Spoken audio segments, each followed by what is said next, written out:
मुंशी राम सेवक चांदपुर गांव के बड़े रईसों में गिने जाते थे। उनकी शख्सियत में एक खास छसक थी जो रईसों के सभी गुणों से भरपूर थी। वह कचहरी में काम किया करते, मगर उन्हें कभी किसी मुकदमे की बहस करते नहीं देखा गया। उनका दफ्तर कचहरी के हैट में नीम के पेड़ के नीचे बसता था, जहां वह अपने कागज खोलकर बैठते और आसपास के लोग उन्हें मुख्तियार साहिब कहकर पुकारते। चाहे बारिश हो या आंधी, मुख्तियार साहब अपनी जगह पर अडिग रहते। जब वह कचहरी से बाहर निकलते तो देहाती लोगों का हुजूम उनके पीछे चल पड़ता। गांव भर में उनकी न्यायप्रियता की चर्चा थी और लोग उन्हें अटूट विश्वास की दृष्टि से देखते। हालांकि उनकी आमदनी बहुत अधिक नहीं थी, लेकिन विधवाओं, अनाथों और वृद्धों की श्रद्धा ही उनकी असली पूंजी थी। विधवाएं अपना धन उनके पास सुरक्षित रखती और वृद्ध अपने कपूतों के डर से अपनी जमा पूंजी उन्हें सौंप देते। परंतु जो रुपया उनकी मुट्ठी में चला जाता वह फिर वापस आने का नाम न लेता। कभी कभी इस कारण मुंशी जी को भी परेशानी उठानी पड़ती, लेकिन वो कानून से डरने वालों में से नहीं थे। अदालत के मैदान में उनसे टकराना पानी में मगरमच्छ से भिड़ने जैसा था। इसी गांव में मूंगा नाम की एक विधवा ब्राह्मणी रहती थी। उसका पति पलटन में हवलदार था और युद्ध में वीरगति को प्राप्त हुआ था। सरकार ने मुआवजे के रूप में उसे 500 रुपये दिए थे। विधवा स्त्री जमाने की ठोकरों से बचने के लिए वह रकम मुंशी राम सेवक को सौंप आई और धीरे धीरे उसी से अपना निर्वाह करती रही। वर्षों तक मुंशी जी ने यह जिम्मेदारी ईमानदारी से निभाई, परंतु जब देखा कि मूंगा वृद्धावस्था के बावजूद शादी करने की इच्छा नहीं रखती तो उन्हें चिंता हुई। एक दिन उन्होंने मूंगा से पूछा, मूंगा, तुम्हें मरना है या नहीं? साफ साफ बताओ ताकि मैं अपने करने की फिक्र करूं। उस दिन मूंगा की आंखें खुली, उसकी नींद टूटी और वह सीधी मुंशी राम सेवक के पास जा पहुंची। वह क्रोध से कांप रही थी। बोली, मेरा हिसाब कर दो। हिसाब की किताब पहले ही तैयार थी। उसमें मूंगा के हिस्से की एक भी कौड़ी बाकी नहीं थी, कम से कम मुंशी जी के अनुसार। मगर मूंगा इतनी सीधी नहीं थी। उसने मुंशी जी का हाथ झटके से पकड़ा और आंखों में अंगारे भरकर बोली, मेरे 250 रुपये अभी तुम्हारे पास धरे हैं, मैं एक कौड़ी भी नहीं छोड़ूंगी। परंतु अनाथों का क्रोध वैसा ही होता है जैसे पटाखे की आवाज, जो बच्चों को तो डरा सकती है मगर असल में किसी पर असर नहीं डालती। कानून और अदालतों में उसका कोई जोर नहीं था। न वह पढ़ी लिखी थी, न ही उसे हिसाब किताब का ज्ञान था। हां, पंचायत पर उसे पूरा भरोसा था। पंचायत बैठी, गांव के लोग इकट्ठा हुए, लेकिन मुंशी राम सेवक से कोई भी भिड़ने की हिम्मत नहीं कर सकता था। पूरे गांव में उनकी तूती बोलती थी। उन्हें पंचों का डर भी नहीं था। वह सभा में खड़े हुए, चेहरे पर आत्मविश्वास और वाणी में चिर परिचित मिठास लिए। भाइयों, उन्होंने कहा, आप सब सत्यनारायण के भक्त हैं, कुलीन है। मैं तो आपका सेवक हूं, आपका दास हूं। आपकी कृपा और उदारता से ही मेरा जीवन चल रहा है। अब आप ही बताइए, क्या मैं इतना नीच हो सकता हूं कि इस बेबस विधवा के रुपये हड़प लूं? पंचों ने एक स्वर में कहा। नहीं नहीं, आप ऐसा नहीं कर सकते, राम सेवक ने फिर गंभीर स्वर में कहा। यदि पंचों का यही विचार है कि मैंने मूंगा के पैसे दबा लिए हैं, तो मेरे पास सिर झुकाने के अलावा कोई चारा नहीं। पर मैं कोई ऐसा मोहताज भी नहीं हो कि एक अनाथ स्त्री के पैसे पर निगाह रखो।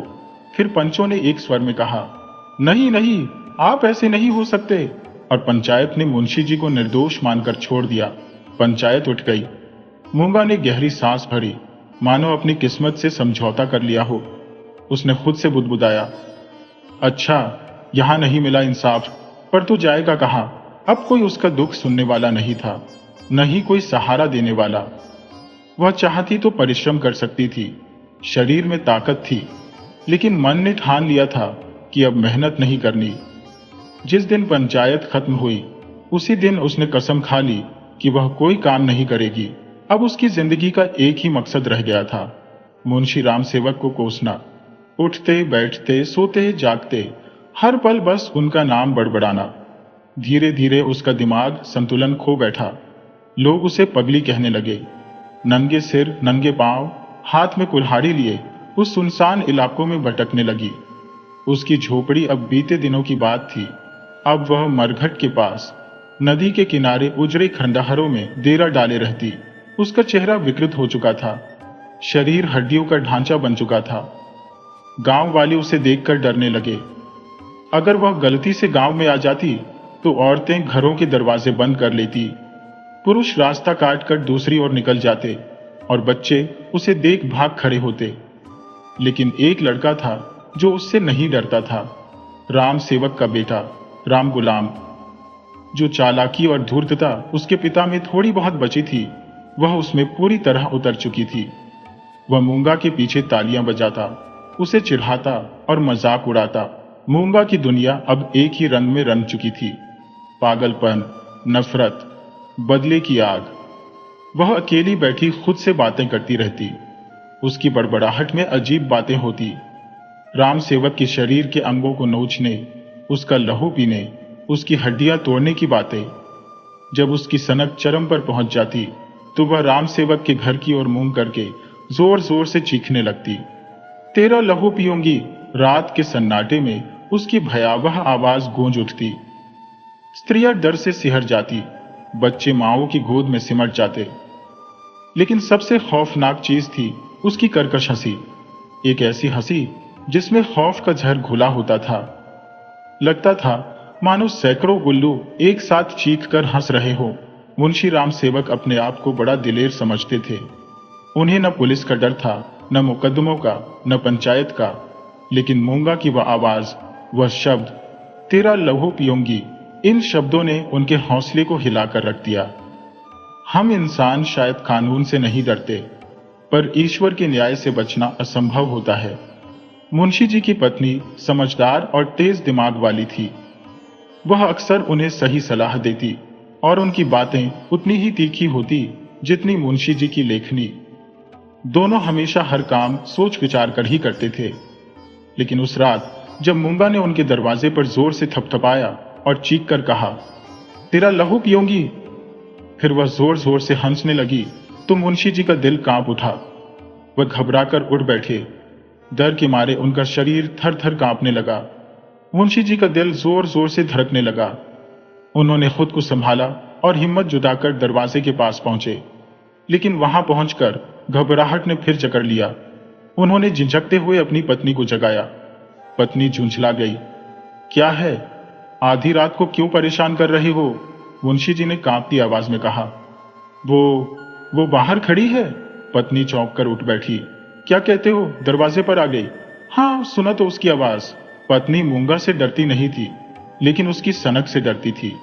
फिर भी उसे पूरा भरोसा था कि अगर आमने सामने बात हुई तो वह अपनी बातों से मूंगा को चुप करवा देगी। उसने आत्मविश्वास से कहा, कहो तो मैं दो दो बातें कर लूं, लेकिन मुंशी जी ने उसे मना कर दिया। वे दोनों धीरे धीरे दरवाजे के पास गए। मुंशी जी ने हिम्मत करके बाहर झांका और बोले, मूंगा, यहां क्यों बैठी हो? मूंगा ने सुना। उसकी आंखों में एक अजीब सी चमक आई। वह गुर्राकर बोली, तेरा लहू पीऊंगी। पत्नी ने झट से जवाब दिया, तेरा मुंह जला दूंगी। लेकिन मूंगा पर इसका कोई असर नहीं हुआ। वह ठहाका मारकर हंसी, एक ऐसी हंसी जिसने पत्नी की जुबान सिल दी। मुंशी जी फिर बोले, यहां से उठ जा। नहीं उठूंगी। कब तक पड़ी रहेगी? तेरा लहू पीकर उठूंगी। मुंशी जी और उनकी पत्नी अंदर चले गए और झट से दरवाजा बंद कर लिया। लेकिन अगले दिन यह खबर पूरे गांव में आग की तरह फैल गई। मूंगा ने मुंशी जी के दरवाजे पर धरना दे दिया है। गांव वालों को इसमें बड़ा मजा आने लगा। देखते ही देखते मुंशी जी के दरवाजे पर सैकड़ों लोग जमा हो गए।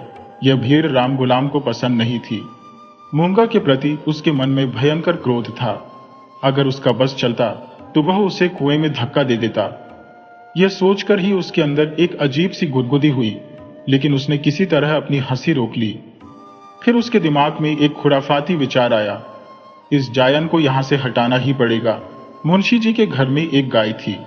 राम गुलाम ने गाय के गोबर को एक हांडी में घोला और चुपके से जाकर पूरा का पूरा मूंगा पर उड़ेल दिया। गोबर के छींटे वहां खड़े कुछ दर्शकों पर भी पड़े, जिससे भगदड़ मच गई। लोग चीखते हुए भागने लगे। अरे, यह मुंशी राम गुलाम का दरवाजा है। यह इसी तरह की खातिरदारी होती है। भागो। नहीं तो इससे भी बुरा हाल होगा। भीड़ धीरे धीरे छूटने लगी। उधर राम गुलाम अंदर जाकर ठहाके लगाकर हंसने लगा। वह तालियां बजा बजाकर खुशी मना रहा था। मुंशी जी ने जब बेटे की इस तरकीब को देखा तो वे भी खुश हो गए। उन्होंने राम गुलाम की पीठ ठोकी और गर्व से मुस्कुराए। लेकिन मूंगा वहीं बैठी रही, गोबर से सनी, अपमान में डूबी, पर अडिग। उसने कुछ नहीं कहा, उसने कुछ नहीं खाया, वह बस चुपचाप बैठी रही। गांव के चौधरी ने बहुत मनोहार की, यहां तक कि मुंशी जी ने हाथ जोड़ लिए, परंतु वह टस से मस न हुए और भीतर चले गए। वे मानते थे कि भूख आखिरकार रूठे हुए को मना ही लेती है। लेकिन मूंगा, उसने ये रात भी बिना दाना पानी के काट दी। मुंशी जी और उनकी पत्नी पूरी रात जागते रहे, मगर आज मूंगा की गरज और हंसी कुछ मंद पड़ गई थी। घर वालों ने समझा कि अब वह मान गई होगी, परंतु जैसे ही सुबह हुई और दरवाजा खोला तो देखा वह अचेत पड़ी थी। उसके मुंह पर मक्खियां भिनभिना रही थी। मूंगा के प्राण पखेरु उड़ चुके थे। वह इसी चौखट पर मरने आई थी जिसने उसकी पूरी जिंदगी की पूंजी छीन ली थी। उसने अपनी जान तक उसी दरवाजे पर सौंप दी, यहां तक कि अपने मृत शरीर की मिट्टी भी उसे अर्पित कर दी।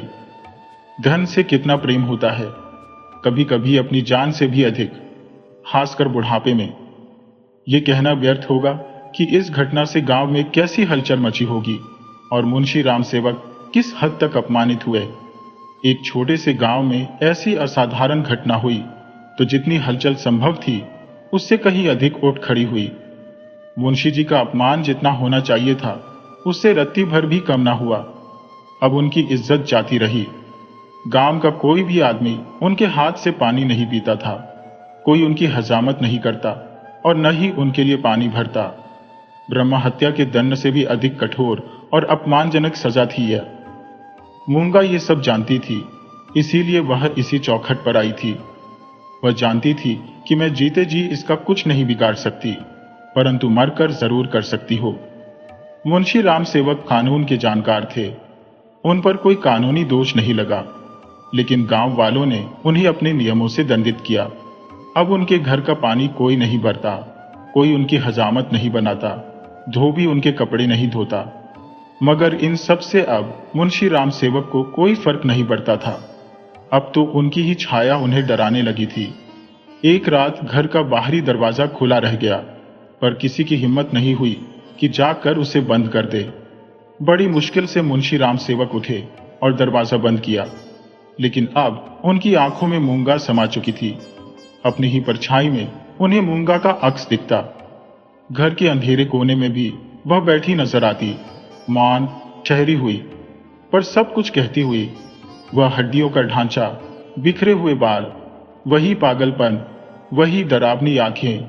मूंगा हर रात उन्हें दिखती। अब यह उनका रोज का नियम बन गया था। किसी को नींद नहीं आती, वे आपस में बातें करते, कहानियां सुनाते और इस तरह रात काटते। मुंशी जी अपने फौजदारी के मुकद्दमों के किस्से सुनाया करते, पर जैसे ही जरा सी भी आहट होती तीनों चौंक कर खड़े हो जाते। और फिर वही धीमी गहरी आवाज धरती के भीतर से आती हुई, तेरा लहू पीऊंगी, एक रात की बात है। मुंशी जी की पत्नी नींद से हड़बड़ा कर उठ बैठी। उनकी आंखों में भय समाया हुआ था। सामने लाल आंखों वाली, नुकीले दांतों वाली मूंगा उनकी छाती पर बैठी जान पड़ती थी। वह चीखती हुई आंगन में भागी और अचानक धरती पर चित गिर पड़ी। उसका पूरा शरीर पसीने से भीग चुका था। मुंशी जी दौड़े आए। उन्होंने देखा उनकी पत्नी जमीन पर हाथ पांव पटक रही थी। वे उसे उठाकर भीतर ले गए, मगर उस रात उसकी आंखें खुली ही नहीं। सुबह होते होते उसे तेज पांच ज्वर चढ़ आया। उसका बदन तप रहा था, चेहरा लाल हो गया था। और फिर जब पूरी दुनिया सो रही थी, जब सन्नाटा पसरा हुआ था, उसी रात उनकी पत्नी ने दम तोड़ दिया। मूंगा के डर ने उसकी जान ले ली। जब तक मूंगा जीवित थी वह हमेशा मुंशी जी की पत्नी से डरती रही। पगली थी पर सामने कभी नहीं आई, मगर मरकर उसने बदला ले लिया। अपनी जान देकर उसने मुंशी जी की पत्नी की जान भी छीन ली। भय में बहुत शक्ति होती है। रात बीत गई, दिन चढ़ आया, पर कोई नहीं आया। मुंशी जी की पत्नी की लाश अब भी वहीं पड़ी थी। गांव का कोई भी आदमी उसे उठाने के लिए तैयार नहीं था। मुंशी जी घर घर गए, गिड़गिड़ाए, पर कोई बाहर नहीं निकला। भला हत्यारे के दरवाजे पर कौन आता? अब मुंशी एक जी का दबदबा, उनका रसूख सब धरा रह गया। हर तरफ से हार कर वे अपने घर लौट आए। उनकी आंखों के सामने उनकी पत्नी की निश्चल देह पड़ी थी। अब कौन थी जो इतनी सुयोग्य और मीठे बोल बोलने वाली थी? कौन थी जो बहस करती, तर्क देती, उन्हें जवाब देती? अब कोई नहीं था। लेन देन का हिसाब अब कौन इतनी बारीकी से रखेगा? किसकी कड़ी आवाज तगादेदारों के सीने में तीर की तरह चुभेगी? यह नुकसान अब कभी पूरा नहीं हो सकता। अगले दिन मुंशी जी अपनी पत्नी की लाश को एक ठेले गाड़ी पर रखकर गंगा जी की ओर चल दिए। उनके साथ केवल 2 लोग थे, एक वे स्वयं और दूसरे उनके पुत्र राम गुलाम। गांव में यह बेइज्जती भी मूंगा की लाश उठाने से कम न थी। मूंगा ने उनकी पत्नी की जान लेकर भी मुंशी जी का पीछा नहीं छोड़ा। अब हर घड़ी, हर पल मूंगा की छवि उनके जीवन में समाई रहती। वे अकेले कैदी की तरह दिन काटते रहे। 10, 12, फिर 14 दिन बीत गए। 14वें दिन मुंशी जी ने अपने कपड़े बदले, बिस्तर समेटा और कचहरी की ओर चल पड़े। आज उनका चेहरा कुछ बुझा बुझा था, मगर मन में यह तसल्ली थी कि वहां उनके मुवक्किल होंगे जो उन्हें सांत्वना देंगे, उनकी पत्नी के मातम में 2 आंसू बहाएंगे। फिर धीरे धीरे कामकाज फिर से पटरी पर आ जाएगा। बेनामे, रहनामे, सौदेबाजी सब कुछ वैसा ही चलने लगेगा और शाम को हल्की सुरूर में डूबी गपशप के साथ जिंदगी फिर से बहाल होगी। उनकी आंखों के सामने 20 और 25 साल पहले की अनेक बातें घूमने लगी। उन दिनों कचहरी में नसारे हुसैन, शहजाद हुसैन और मोहम्मद जाफर बद्दे रुतबे वाले माने जाते थे। न तो वकीलों की चहल पहल थी, न ही उनके मुवक्किलों की भीड़। बस्ता खोलकर वे घंटों बैठे रहे, मगर कोई पास तक नहीं आया। किसी ने यह तक न पूछा, कैसे हैं मुंशी जी? वो लोग भी नहीं आए जिनके परिवारों से उनका पीढ़ियों का नाता था। पुराने मुवक्किल तक उन्हें देखकर मुंह फेर कर निकल जाते, जैसे कभी पहचान ही न थी। पूरा दिन कचहरी में भटकने के बाद वे भारी कदमों से अपने घर लौट चले। निराशा और चिंता उनके चेहरे पर गहरी लकीरों की तरह उभर आई थी, और जैसे जैसे घर नजदीक आता गया, मूंगा की छवि और स्पष्ट होती गई। उसकी हंसी, उसकी आंखें, उसकी छाया, यह सिलसिला कई दिनों तक चलता रहा। लोग उन्हें कचहरी जाते देखते और फिर निराश, थके हारे लौटते हुए, पर फिर एक दिन वे दिखना ही बंद हो गए। महीनों तक गांव वालों को पता चला कि मुंशी राम सेवक बद्रीनाथ चले गए हैं। समय बीतता गया और फिर एक दिन गांव में एक साधु आ पहुंचा। भभूत से लिपटा शरीर, लंबी लंबी जटाएं, हाथ में कमंडल, लेकिन उसका चेहरा, वह तो मुंशी राम सेवक से हूबहू मिलता था। बोलचाल में भी ज्यादा फर्क नहीं था। गांव में कानाफूसी शुरू हो गई। यह साधु कोई और नहीं, मुंशी राम सेवक ही है। साधु एक पेड़ के नीचे धूनी रमाए बैठा रहा और उसी रात मुंशी राम सेवक के पुराने घर से धुआं उठने लगा। पहले धुआं, फिर ज्वाला और फिर लपटें भड़क उठी। गांव के सैकड़ों लोग दौड़ पड़े, लेकिन आग बुझाने नहीं, तमाशा देखने। कुछ का मानना था कि यह साधु कोई और नहीं, खुद मुंशी राम सेवक थे, जिन्होंने अपने ही घर में आत्मदाह कर लिया था।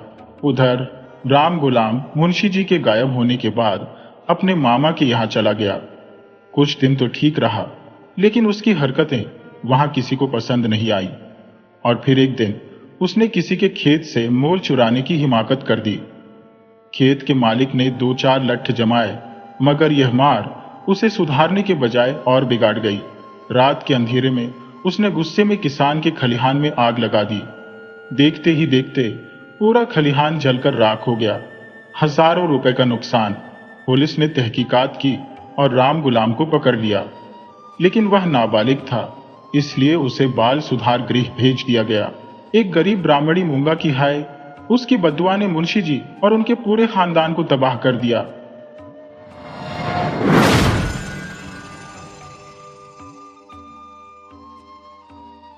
लगभग 40 साल पहले की बात है, जब राधिका और रामचरण का विवाह हुआ था। रामचरण की 3 संतानें थी, 2 बेटियां और 1 बेटा। उसके बड़े भाई शिवचरण के 4 बच्चे थे और वे पति पत्नी की देखभाल भी रामचरण और राधिका के जिम्मे ही थी। शिवचरण का शराब पीने का स्वभाव था, जिसके कारण उसका सारा कामकाज ठप हो चुका था। ऐसे में उसके बच्चों की जिम्मेदारी भी राधिका और रामचरण को निभानी पड़ रही थी। रामचरण की एक छोटी सी दुकान थी, जिससे मुश्किल से खाने और बच्चों की पढ़ाई के लिए पैसे जुटते थे। राधिका का मायका बहुत धनी था। उसके भाइयों ने अपनी 25वीं सालगिरह के अवसर पर राधिका की स्थिति को समझते हुए उसे 5 लाख रुपए देने का निर्णय लिया। जब यह टेलीग्राम आया तो राधिका की खुशी का ठिकाना नहीं था। रामचरण अपनी छोटी सी दुकान में व्यस्त रहता था और उसकी जेठानी सुधा, जो बड़ी चालाक औरत थी, अपने पति शिवचरण के नकारापन का पूरा फायदा उठाकर राधिका पर धौंस जमाती थी। राधिका सरल और सीधी सादी औरत थी, जिसका सुधा पूरी तरह से फायदा उठा रही थी। रामचरण और शिवचरण दोनों ही ज्यादा पढ़े लिखे नहीं थे, लेकिन रामचरण हमेशा चाहता था कि उसके बच्चे अच्छी शिक्षा पाएं और अपना भविष्य संवारें।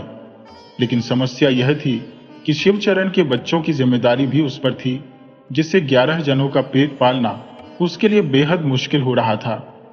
इस तनाव के चलते रामचरण भी धीरे धीरे शराब की लत में पड़ गया। रामचरण और शिवचरण का एक चचेरा भाई राकेश था, जो पड़ोस में रहता था और थोड़ा पढ़ा लिखा था, लेकिन बहुत ही चालाक था। रामचरण और शिवचरण जब भी किसी सलाह या कानूनी समस्या में उलझते थे तो राकेश से मदद मांगते थे। राधिका के भाइयों ने जो पैसे भेजे थे उन पर सभी की नजरें थी और सब अपने अपने तरीके से उन पैसों को हथियाना चाहते थे। राधिका के भाइयों ने उसे यह शर्त रखी थी कि जब वह अपने लिए एक अलग घर तलाश लेगी तभी वे उसे पैसे देंगे। रामचरण ने राकेश को बुलाकर विचार विमर्श करने को कहा। राकेश, जो अपनी चाल में माहिर था, ने रामचरण को बताया कि पहले पैसे हाथ में आ जाएं, तभी मकान लेने की सोचे। राधिका ने अपने भाइयों से पैसे की बात की और उन्हें समझाया कि उन पर भरोसा है या नहीं। भाइयों ने बहन पर भरोसा दिखाते हुए चेक के माध्यम से पैसे देने का फैसला किया। राधिका का कोई बैंक खाता नहीं था, तो राकेश ने उसके नाम पर खाता खुलवाया और उसमें 65 रुपये जमा कर दिए। ये सुनकर राधिका बहुत खुश हुई, लेकिन सुधा की ईर्ष्या बढ़ गई। राकेश की चालाकी यही खत्म नहीं हुई। उसने सुझाव दिया कि 5 लाख रुपए में कोई घर मिलने से रहा, क्यों न एक प्लॉट खरीद ले और बाद में उसे महंगे में बेच दे। इससे फायदा होगा और कुछ पैसे बच भी जाएंगे, जिससे आप एक अच्छा सा घर भी खरीद सकते हैं और प्लॉट भी आपके पास रहेगा।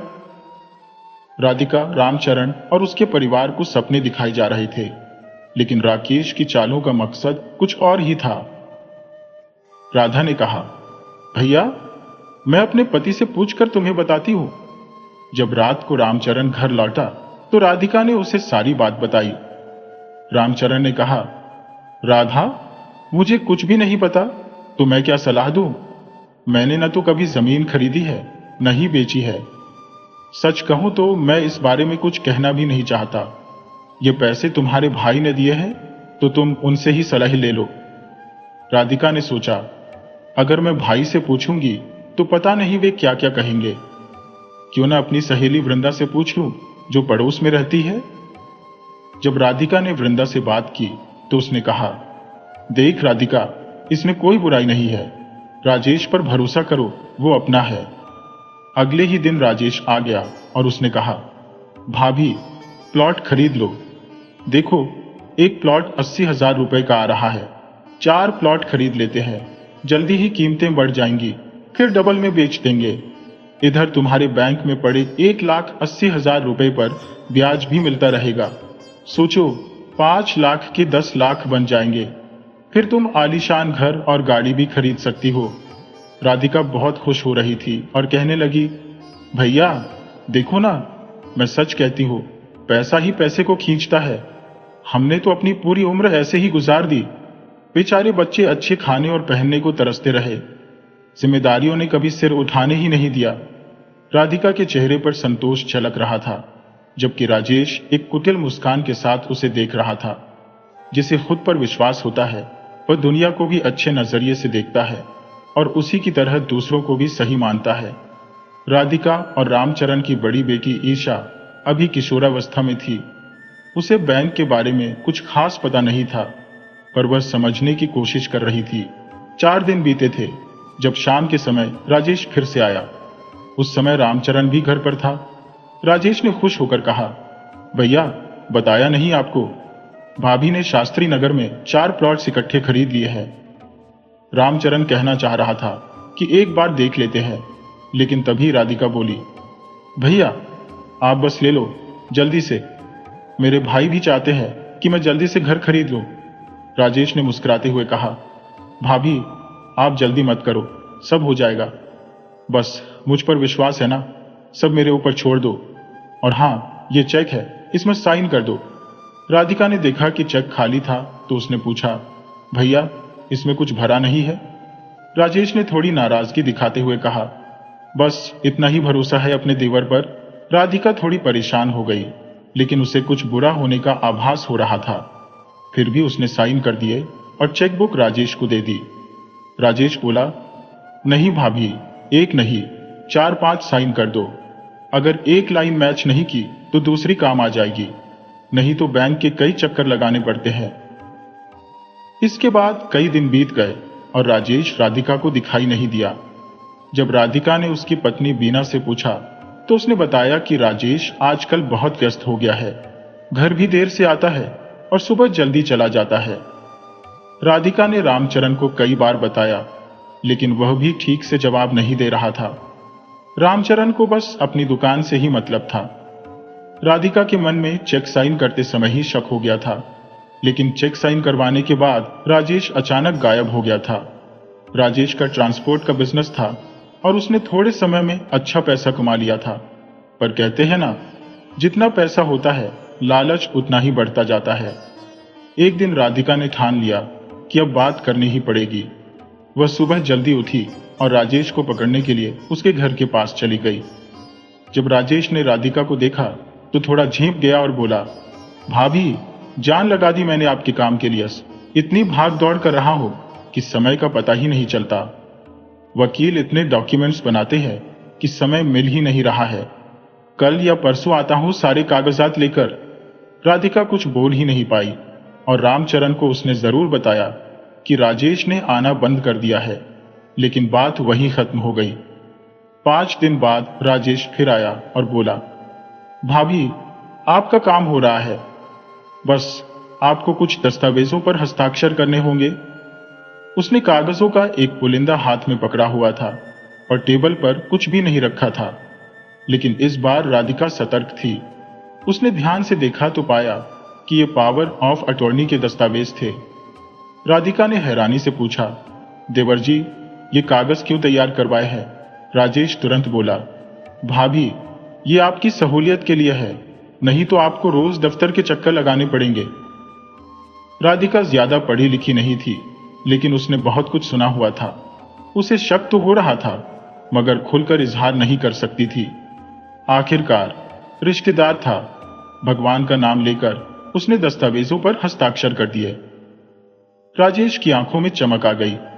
उस दिन उसने राधिका से मीठी मीठी बातें की और भविष्य के सुनहरे सपने दिखाकर चला गया, ये कहता हुआ कि भाभी काम जल्दी हो जाएगा।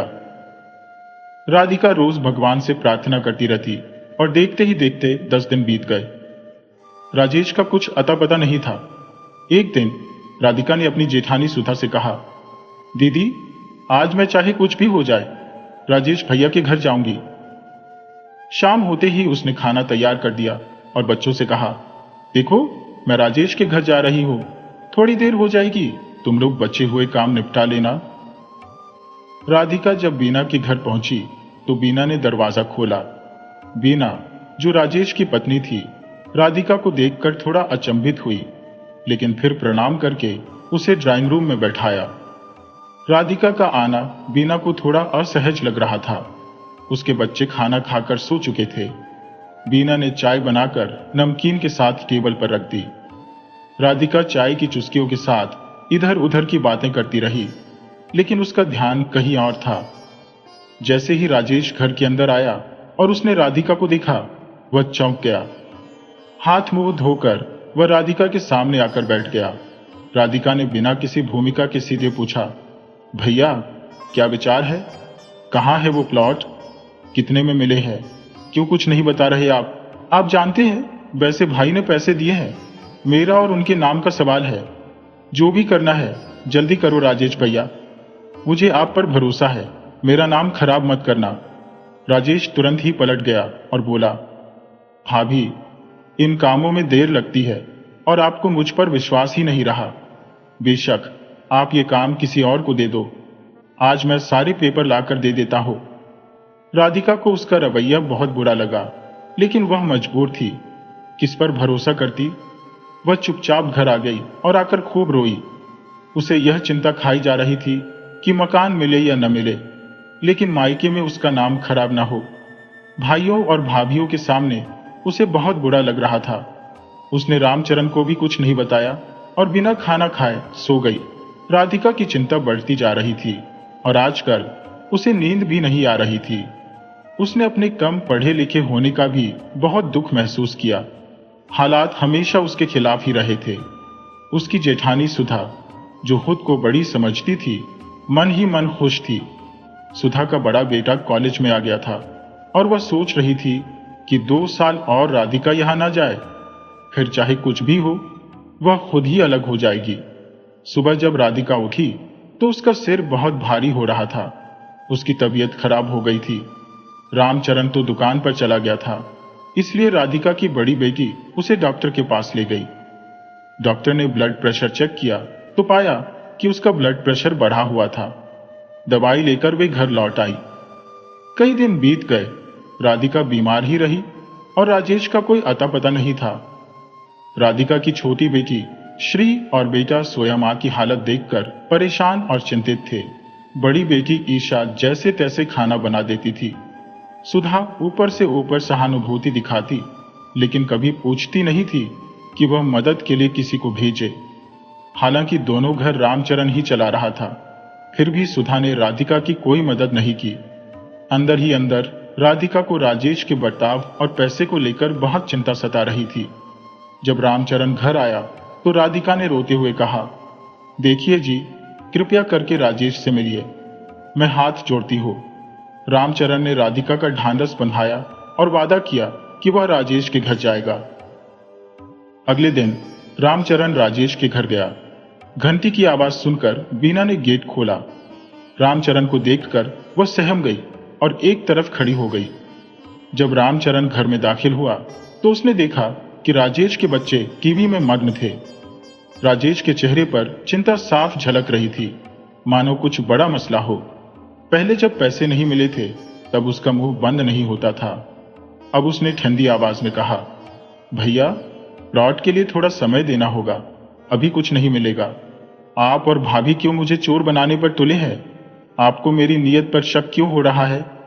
रामचरण अपमानित महसूस करने लगा और बोला, भैया देख लो, हम इतने पढ़े लिखे नहीं हैं, हमें तो बस आप पर भरोसा था। वह चुपचाप वापस घर आ गया। राधिका और रामचरण चिंतित थे। राधिका की तो नींद भी उड़ चुकी थी। राजेश के बर्ताव और पैसे की चिंता ने उसे खा लिया था। अगले दिन रामचरण ने अपनी परेशानी एक दोस्त से साझा की, जिसने बताया कि एक अच्छा प्लॉट हाथ में है और कीमत भी मुनासिब है। रात को घर आकर जब रामचरण ने राधिका को सारी बात बताई तो दोनों ने तय किया कि कल प्लॉट देखने जाएंगे। बैंक में जो रकम जमा है उससे खरीद लेंगे। राजेश जब पैसे देगा तब मकान बनवा लेंगे। प्लॉट सही मायनों में एक अच्छी जगह पर था और दोनों को पसंद आ गया। रात को घर लौटकर रामचरण ने कहा कि राजेश से पासबुक और चेकबुक दोनों ले आए। अगले दिन राधिका ने ईसा की मदद से चेक भरा और बैंक चली गई। चेक 60,000 रुपए का था। राधिका काउंटर पर इंतजार करती रही। उसकी बेचैनी बढ़ती जा रही थी। जब उसकी बारी आई तो काउंटर पर बैठे आदमी ने राधिका को देखा और बोला, क्या ये आपका अकाउंट है? राधिका ने सिर हिला दिया। वही आदमी बोला, मैडम आपके अकाउंट में सिर्फ 65 रुपए हैं, आप 60,000 रुपए का चेक लाई हैं। राधिका यह सुनकर वहीं गिरते गिरते बची। किसी तरह वह ऑटो करके घर पहुंची। ईसा ने दरवाजा खोला, मां को बिठाया और पानी लाकर दिया। ईसा ने डरते हुए पूछा, क्या हुआ मां? राधिका ने कुछ नहीं कहा, बस रोने लगी। ईसा ने जल्दी से सुधा को बुलाया और कहा, ताई जल्दी चलो, मां को कुछ हो गया है। सुधा को समझ नहीं आ रहा था कि राधिका कहां गई थी। उसने पूछा, किसी ने छीन ली है क्या पैसे? यह सुनकर राधिका और जोर से रोने लगी और बोली, पैसे होते तो कोई छीनता, जब खाते में बस 65 रुपये ही हैं तो क्या छीनेंगे? राजेश ने हमें कहीं का नहीं छोड़ा। ईसा ये सब सुनकर हैरान रह गई। उसने मां से पूछा, मां सच सच बताओ, हुआ क्या है? राधिका ने रोते रोते कहा, राजेश ने लूट लिया, सारे पैसे ले गया। मेरे खाते में सिर्फ 65 रुपए बचे हैं। 5 लाख रुपए ले गया। अब मैं भाई को क्या मुंह दिखाऊंगी? मैं तो बर्बाद हो गई। सुधा ने राधिका को चुप कराने की कोशिश की, लेकिन मन ही मन वह खुश थी। उसने सोचा, अच्छा हुआ जो राधिका अब नहीं जाएगी। राधिका रोते रोते वहीं सो गई। ईसा अपने पापा का इंतजार करने लगी। उसने भाइयों को खाना खिलाया और सुला दिया। शाम को जब रामचरण घर आए तो राधिका ने रोते हुए सारी बात बताई। रामचरण इतना सीधा था कि कुछ कहने लायक नहीं था। उसे लगा कि अब सारा दोष उसी पर आएगा। ससुराल वाले यही कहेंगे कि मैंने ही 5 लाख रुपए गलत आदमी को दे दिए। 5 लाख की रकम उस जमाने में आज के 50 लाख के बराबर थी। राजेश ने इतनी बड़ी रकम खाकर भी मासूमियत से बर्ताव किया, मानो कुछ हुआ ही नहीं। राधिका और रामचरण की स्थिति अब एकदम असहाय हो गई थी।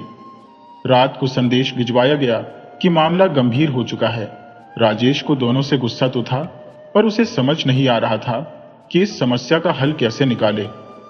शाम को जब सबने राजेश को बुलाया तो वह गायब था, लेकिन सुबह जब वह आया तो उसने ऐसे बर्ताव किया जैसे कुछ हुआ ही नहीं।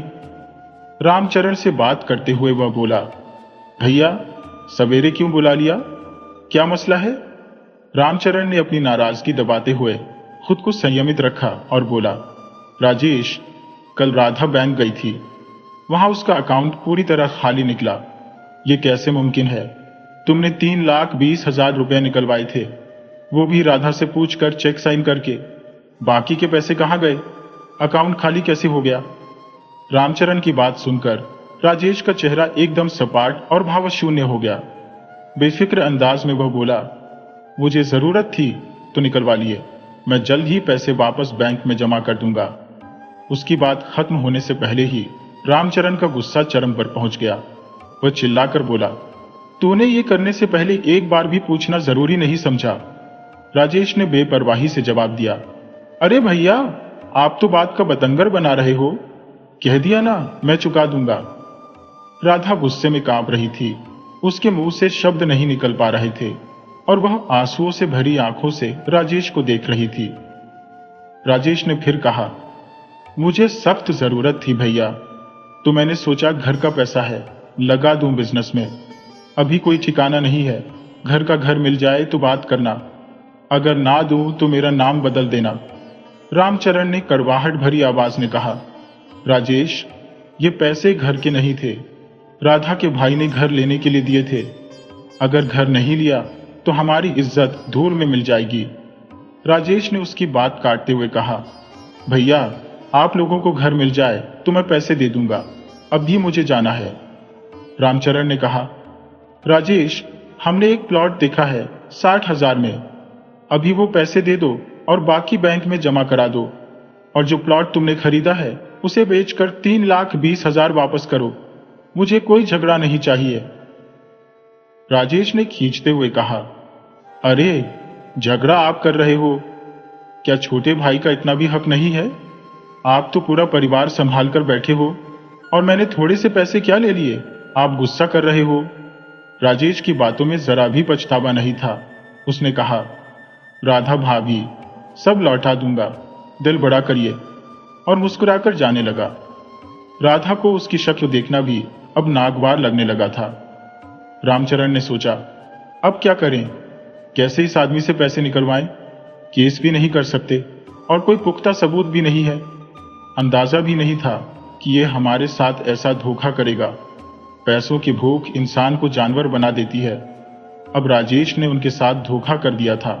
राधा के हौसले पस्त हो चुके थे। उसके मायके के भाइयों का गुस्सा और भाभियों के ताने उसे अंदर से तोड़ रहे थे। उसके सपने चूर चूर हो रहे थे। वह खुद को जमीन में धंसता महसूस कर रही थी। अगले दिन राजेश ने 1000 रुपये भेजे और कहा, अभी तो इतना ही दे सकता हूं। राधा ने सोचा, क्या राजेश ऐसे ही 10-20 हजार करके देगा? इससे तो थोड़ी उम्मीद भी बेमानी है। उसने सोचा, क्या एडवांस रोक ले? थोड़ी उम्मीद उसने बांधी और अगले दिन प्रॉपर्टी ब्रोकर से मिली। उसने प्लॉट के एडवांस देने की बात कही। सब कुछ सही हो रहा था, लेकिन ब्रोकर ने कहा, बचे हुए 40,000 1 महीने में देने होंगे, नहीं तो एडवांस रद्द हो जाएगा। राधा ने 1 महीने का वक्त मांगा और राजेश से कहा, बस पैसे दे दे ताकि हम अपना छोटा सा घर बना सकें। राजेश ने दिलासा दिया कि वह जल्द पैसे दे देगा। 1 महीना बीत गया, लेकिन राजेश का कोई अता पता नहीं था। राधा ने फिर फोन किया और उसने वही जवाब दिया, मैंने तो पहले ही कहा था, शायद कल आ जाऊं। राधिका के दिल में बेचैनी और चिंता का घना बादल छाया हुआ था। जब भाई का फोन आया तो उसका दिल घबराने लगा। भाई ने सीधे सवाल किया, राधिका, घर का क्या हुआ? मुझे लग रहा है कि तुम लोग घर नहीं खरीदने वाले, बस पैसे हड़पने का इरादा है। राधिका ने जवाब दिया, नहीं भैया, ऐसा मत कहो, हम बहुत कोशिश कर रहे हैं। जैसे ही अच्छा घर मिलेगा खरीद लेंगे। लेकिन धीरे धीरे 6 महीने गुजर गए। भाई ने तल्खी से कहा, देखता हूं अब और कितना वक्त लगाते हो, और फोन रख दिया। राधिका का दिल मानो किसी पत्थर की तरह भारी हो गया। जब रामचरण घर आया तो उसने सारी बातें सुनी और उसके चेहरे पर भी चिंता की लकीरें गहरी हो गईं। राधिका मशीन की तरह अपने कामों में लगी रहती, लेकिन अंदर से वह टूट चुकी थी। हंसना बोलना बच्चों के साथ भी बंद हो चुका था। बच्चे भी सहमे सहमे रहते थे। वे समझ नहीं पा रहे थे कि घर में यह खामोशी क्यों पसरी हुई है। रामचरण भी राजेश के व्यवहार से अंदर से खिन्न था, पर वह खुद पर कोई इल्जाम नहीं लगाना चाहता था। राधिका ने अपने बच्चों को स्कूल भेजा, रामचरण को दुकान भेजा और रोज के सारे काम निपटाकर राजेश के घर चली गई। उसने तय कर लिया था कि आज वह बिना से सब कुछ साफ साफ कह देगी। वह दरवाजे पर पहुंची, दरवाजा खोला और एक तरफ खड़ी हो गई। अंदर जाते ही उसने देखा कि घर में नया सोफा और शानदार टीवी लगा है। पूरा घर चमचमा रहा था और उस चमक से राधिका को अपने लगाए हुए पैसों की गंध आ रही थी। बीना ने पानी लाकर रखा और बोली, चाय चढ़ाकर आती हूं। राधिका ने बीना का हाथ पकड़कर उसे पास बिठाया और कहा, बीना, मुझे तुमसे बात करनी है। बीना बोली, हाँ भाभी, बोलो।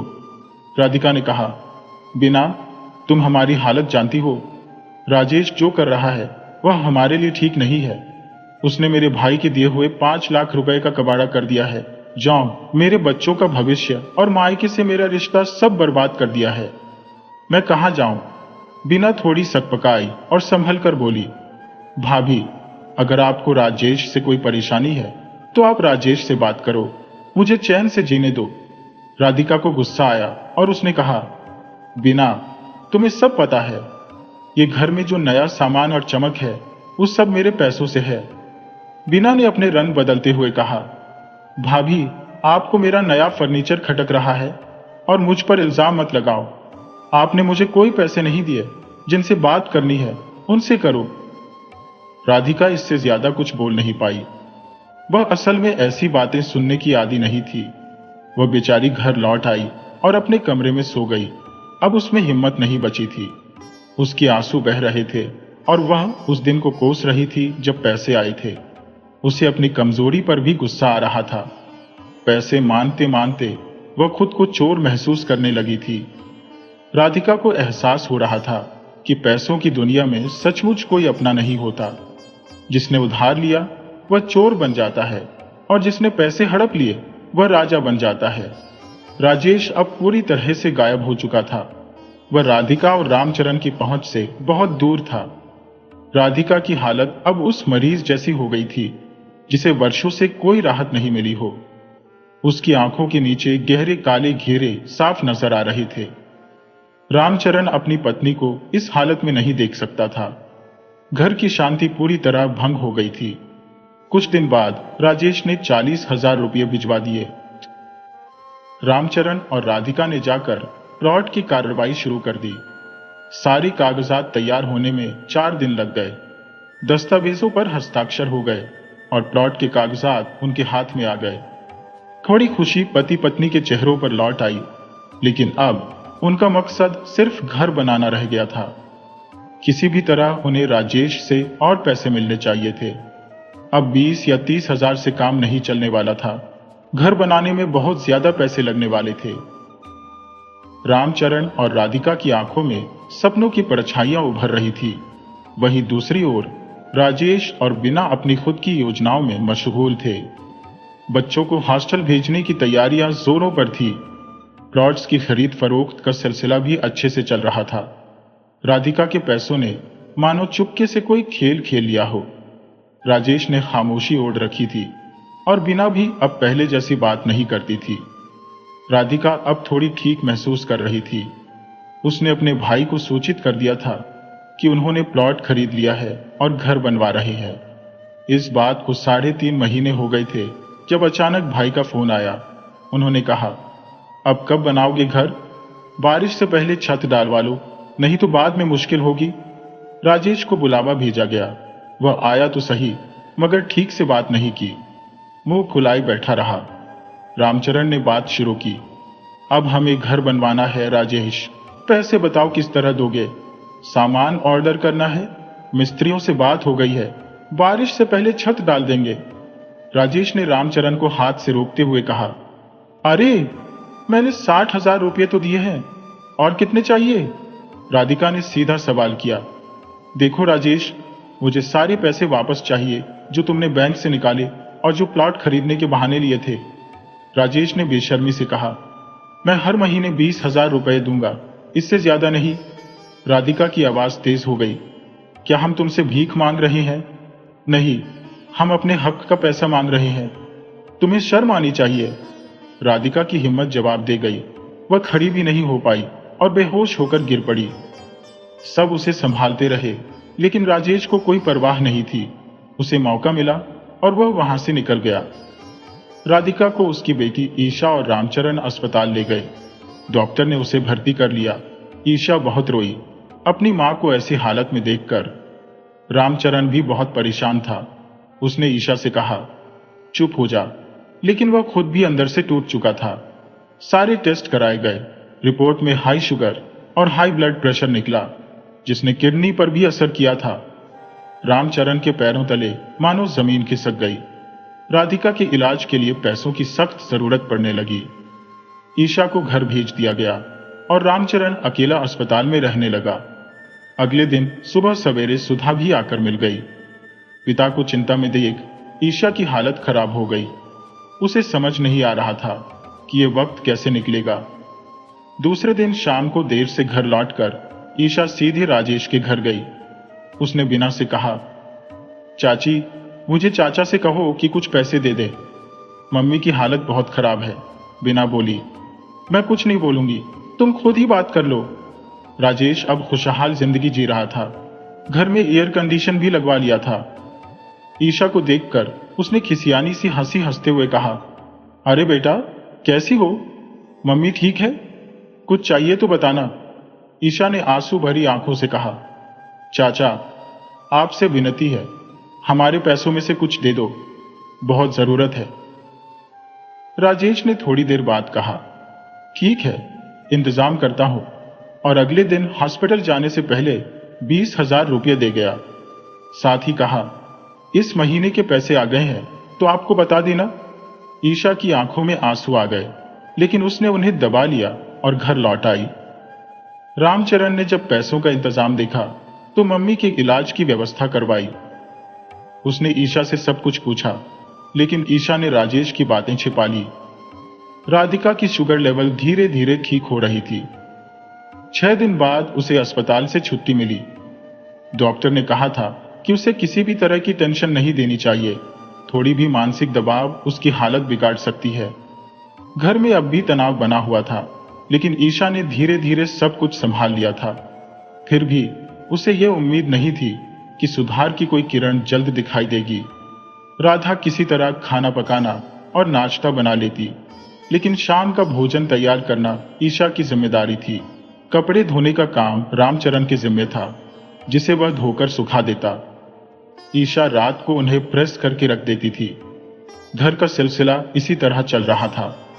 राधिका अपने छोटे बच्चों को देखकर तरस जाती, लेकिन उसने तय किया कि खुद को परेशान करके बीमार करने का कोई फायदा नहीं है।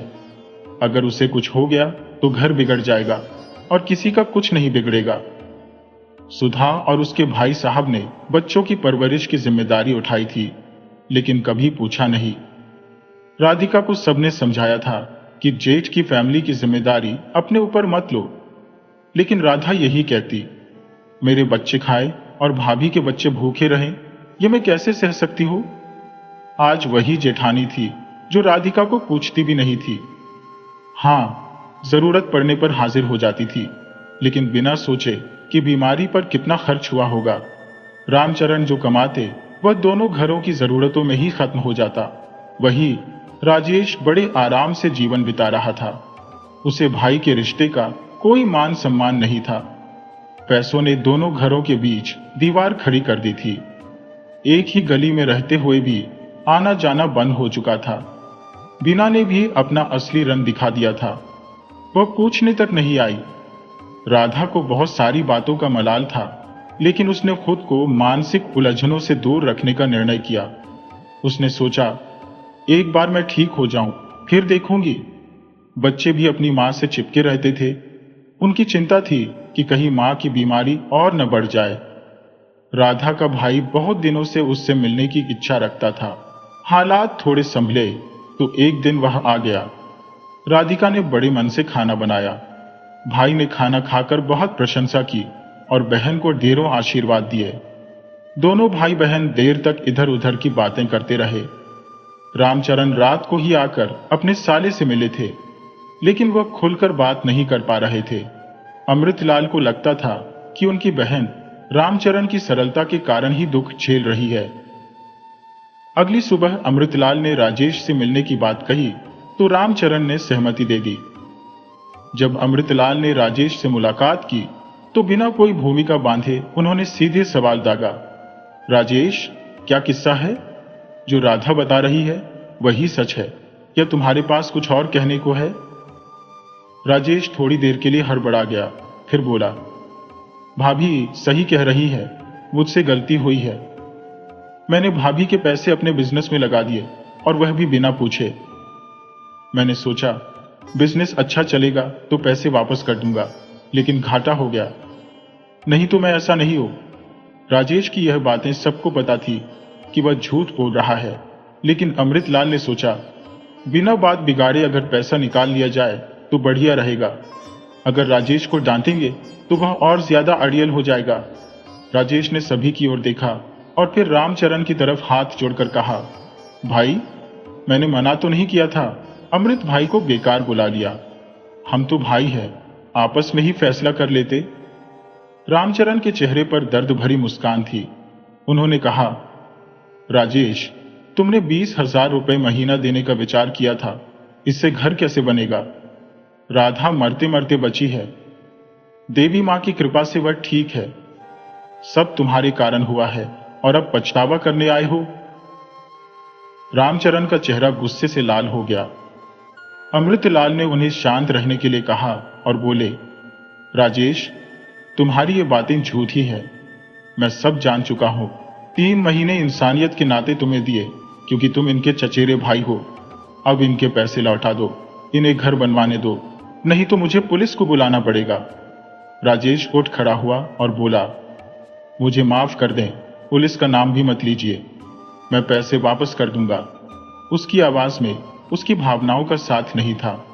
साफ था कि वह फिर झूठ बोल रहा था। अमृत ने पुलिस का नाम तो लिया, लेकिन राजेश को भी अंदाजा था कि ये लोग कुछ साबित नहीं कर सकते क्योंकि उनके पास कोई ठोस सबूत नहीं था। इस पूरे मामले में सुधा और शिवचरण बस तमाशबीन बने हुए थे। कुछ बोले नहीं, लेकिन सब कुछ देख रहे थे। शिवचरण, जो सट्टे और जुए का शौकीन था, सोच रहा था कि अगर उसे ये पैसे मिल जाते तो वह उन्हें दोगुना कर देता। इस विचार के साथ ही उसके होठों पर एक मुस्कान आ गई। सुधा के मन में अजीब तरह की खुशी थी, जो उन लोगों के दुख में मिल रही थी जिनके बलबूते पर उनका घर चल रहा था। दुनिया में ऐसे लोग भी होते हैं जिन्हें देख ऐसा लगता है कि भगवान ने भी उनसे मुंह मोड़ लिया है। अमृतलाल के घर से जाने के बाद राधिका थोड़ी राहत महसूस कर रही थी। उसे लगने लगा कि अब राजेश किसी न किसी तरह से पैसे दे ही देगा। सुधा और शिवचरण की आपस में भले ही नहीं बनती हो, लेकिन जब भाई भाभी के खिलाफ कुछ करने की बात आती थी तो दोनों एक हो जाते थे। सही कहा है किसी ने, अगर किसी के सामने वाले की बुराई करनी हो तो वो जरूर बोलेगा कि आपने सिर ऊंचा कर लिया, लेकिन कोई भलमनसाहत का तमगा नहीं देगा। यह सोचकर कि पति ने कमाना बंद कर दिया है, राधा ने रामचरण के सामने सब कुछ भुलाकर अपनी जगह समझकर ही अपना जीवन जिया। एक दिन जब रामचरण दुकान नहीं गए थे तो राजेश घर आया। उसके हाथ में एक थैली थी। उसने थैली रामचरण के हाथ में थमा दी और कुछ नाराजगी से बोला, ये लो, 60,000 रुपए है। अब 1,20,000 हो गए हैं। बाकी के 3,80,000 भी मैं लौटा दूंगा। लेकिन याद रखना, जिस तरह से आपने अपने साले के सामने मुझे नीचा दिखाया वो मैं नहीं भूलूंगा। और हाँ भैया, इसके बाद आपकी श्रीमती जी से मुझे कोई बात नहीं करनी है। राजेश का गुस्सा साफ छलक रहा था और राधिका को दुख हुआ। जब वो शादी करके आई थी तब राजेश छोटा सा था और आज वह इस तरह से उनके सामने खड़ा था। रामचरण ने बिना कुछ कहे पैसे गिने और फिर उन्हें अलमारी में रख दिया। साथ ही उनके मन में कुछ योजना चल रही थी। सुबह होते ही उन्होंने इंजीनियर को फोन किया और नक्शे बनवाने की बात की। छोटे से घर को बनाने की योजना बनने लगी थी। रामचरण की आंखों में नए घर के सपने साफ दिखाई दे रहे थे। नक्शा पास हो गया और घर बनना शुरू हो गया, लेकिन जल्द ही पैसों की कमी महसूस होने लगी। राजेश को संदेश भिजवाया गया और आश्चर्यजनक रूप से उसने 40,000 रुपये भेज दिए। काम आगे बढ़ने लगा। दीवारें खड़ी हो गईं और फिर से 40,000 रुपये मंगाए गए। अब घर की छत डालने की बारी थी, लेकिन राधिका चिंतित थी कि कितना सीमेंट और लोहा लगेगा। इस चिंता में वह दिन रात घुलती रही। जब घर की छत डाली गई तो राधिका और रामचरण को अपार खुशी हुई। ईशा और बच्चे भी खुशी में आपस में बातें कर रहे थे। राधिका ने अपने भाइयों को भी सूचित किया, जो बहुत खुश हुए। पड़ोस की शांता मिलने आई और बोली, भाभी जाओगे? पास में वीना और राजेश भी जा रहे हैं। सुना है उनका भी घर बन गया है। राधिका एकदम से चौंक गई। क्या बोल रही हो? हमें तो कुछ नहीं पता। शांता बोली, हाँ भाभी, मैं सच कह रही हूं। राजेश ने सबको बताया है कि वो जल्दी ही मोहल्ला छोड़ रहे हैं। राधिका का मन किसी काम में नहीं लग रहा था। रात को उसने बच्चों की तरह सब कुछ रामचरण को बता दिया। रामचरण बोले, ठीक है, मैं जाकर पूछता हूं। नहीं, आप हुआ तो नहीं है? रामचरण घर आए तो उनके चेहरे पर गहरी शांति थी। राधिका से उन्होंने कहा, तुम बेकार की चिंता छोड़ो और आराम से बैठो। देखो, मैंने सारा नया सामान जुटाया है। राधिका ने उन पर भरोसे भरी नजरों से देखा, लेकिन दिल में कहीं एक शक का बीज था। रामचरण ने कहा, अरे यकीन करो, वो हमारा अपना खून है। थोड़ा बहक गया था, पर बुरा नहीं है दिल से। राधिका ने मुस्कुराने की कोशिश की, लेकिन मन में संदेह बना रहा। कुछ ही दिन बीते थे कि अचानक ईशा बाहर से दौड़ती हुई आई। उसे देखकर राधिका घबरा गई। क्या हुआ बेटा, इतनी तेजी से क्यों भाग रही हो? ईशा को गले से लगाते हुए राधिका ने पूछा। क्या हुआ, बताओ तो सही। ईशा ने कहा, मां, आपको पता है अंकल चले गए। राधिका चौंकी। कौन से अंकल? ईशा बोली, वो पास वाले राजेश अंकल। घर में ताला लगा हुआ है। राधिका ने समझाने की कोशिश की। बेटा, हो सकता है कहीं गए हों, वापस आ जाएंगे। इसमें डरने की क्या बात है? लेकिन ईशा ने जिद की। नहीं मां, 3 दिन हो गए हैं, किसी को बताया भी नहीं। रातों रात चले गए। यह सुनकर सुधा भी बाहर आ गई और दोनों स्त्रियां सुनकर अवाक रह गईं। राधिका को तो जैसे जमीन ही खिसक गई हो। वह समझ नहीं पा रही थी कि क्या सही है, क्या गलत। वह भागकर राजेश के घर पहुंची, जहां ताला लगा हुआ था। गेट पर किराए के लिए बोर्ड टंगा हुआ था, जिसमें मकान मालिक का नाम और नंबर लिखा था। राधिका की आंखों से आंसू बह निकले।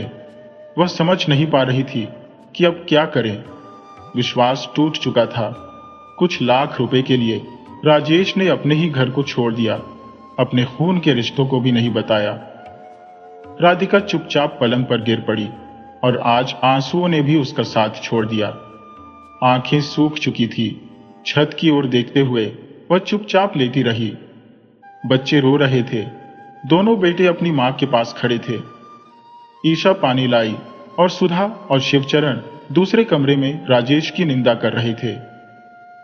रामचरण को दुकान से बुलाया गया। राधिका मानसिक दबाव में फूट फूट कर रो पड़ी। स्थिति इतनी बिगड़ गई कि उसे संभालना मुश्किल हो गया। रामचरण ने सोचा कि इससे पहले की हालत और बिगड़े उसे अस्पताल ले जाना चाहिए।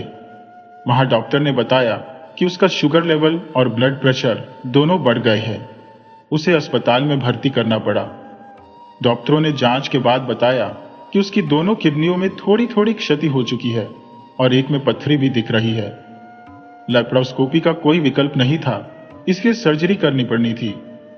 सर्जरी के लिए 2 से 3 लाख रुपए की जरूरत थी, लेकिन रामचरण की किराने की दुकान से इतना पैसा जुटाना मुश्किल था। उधर राजेश अपनी नई सफलता पर खुश था।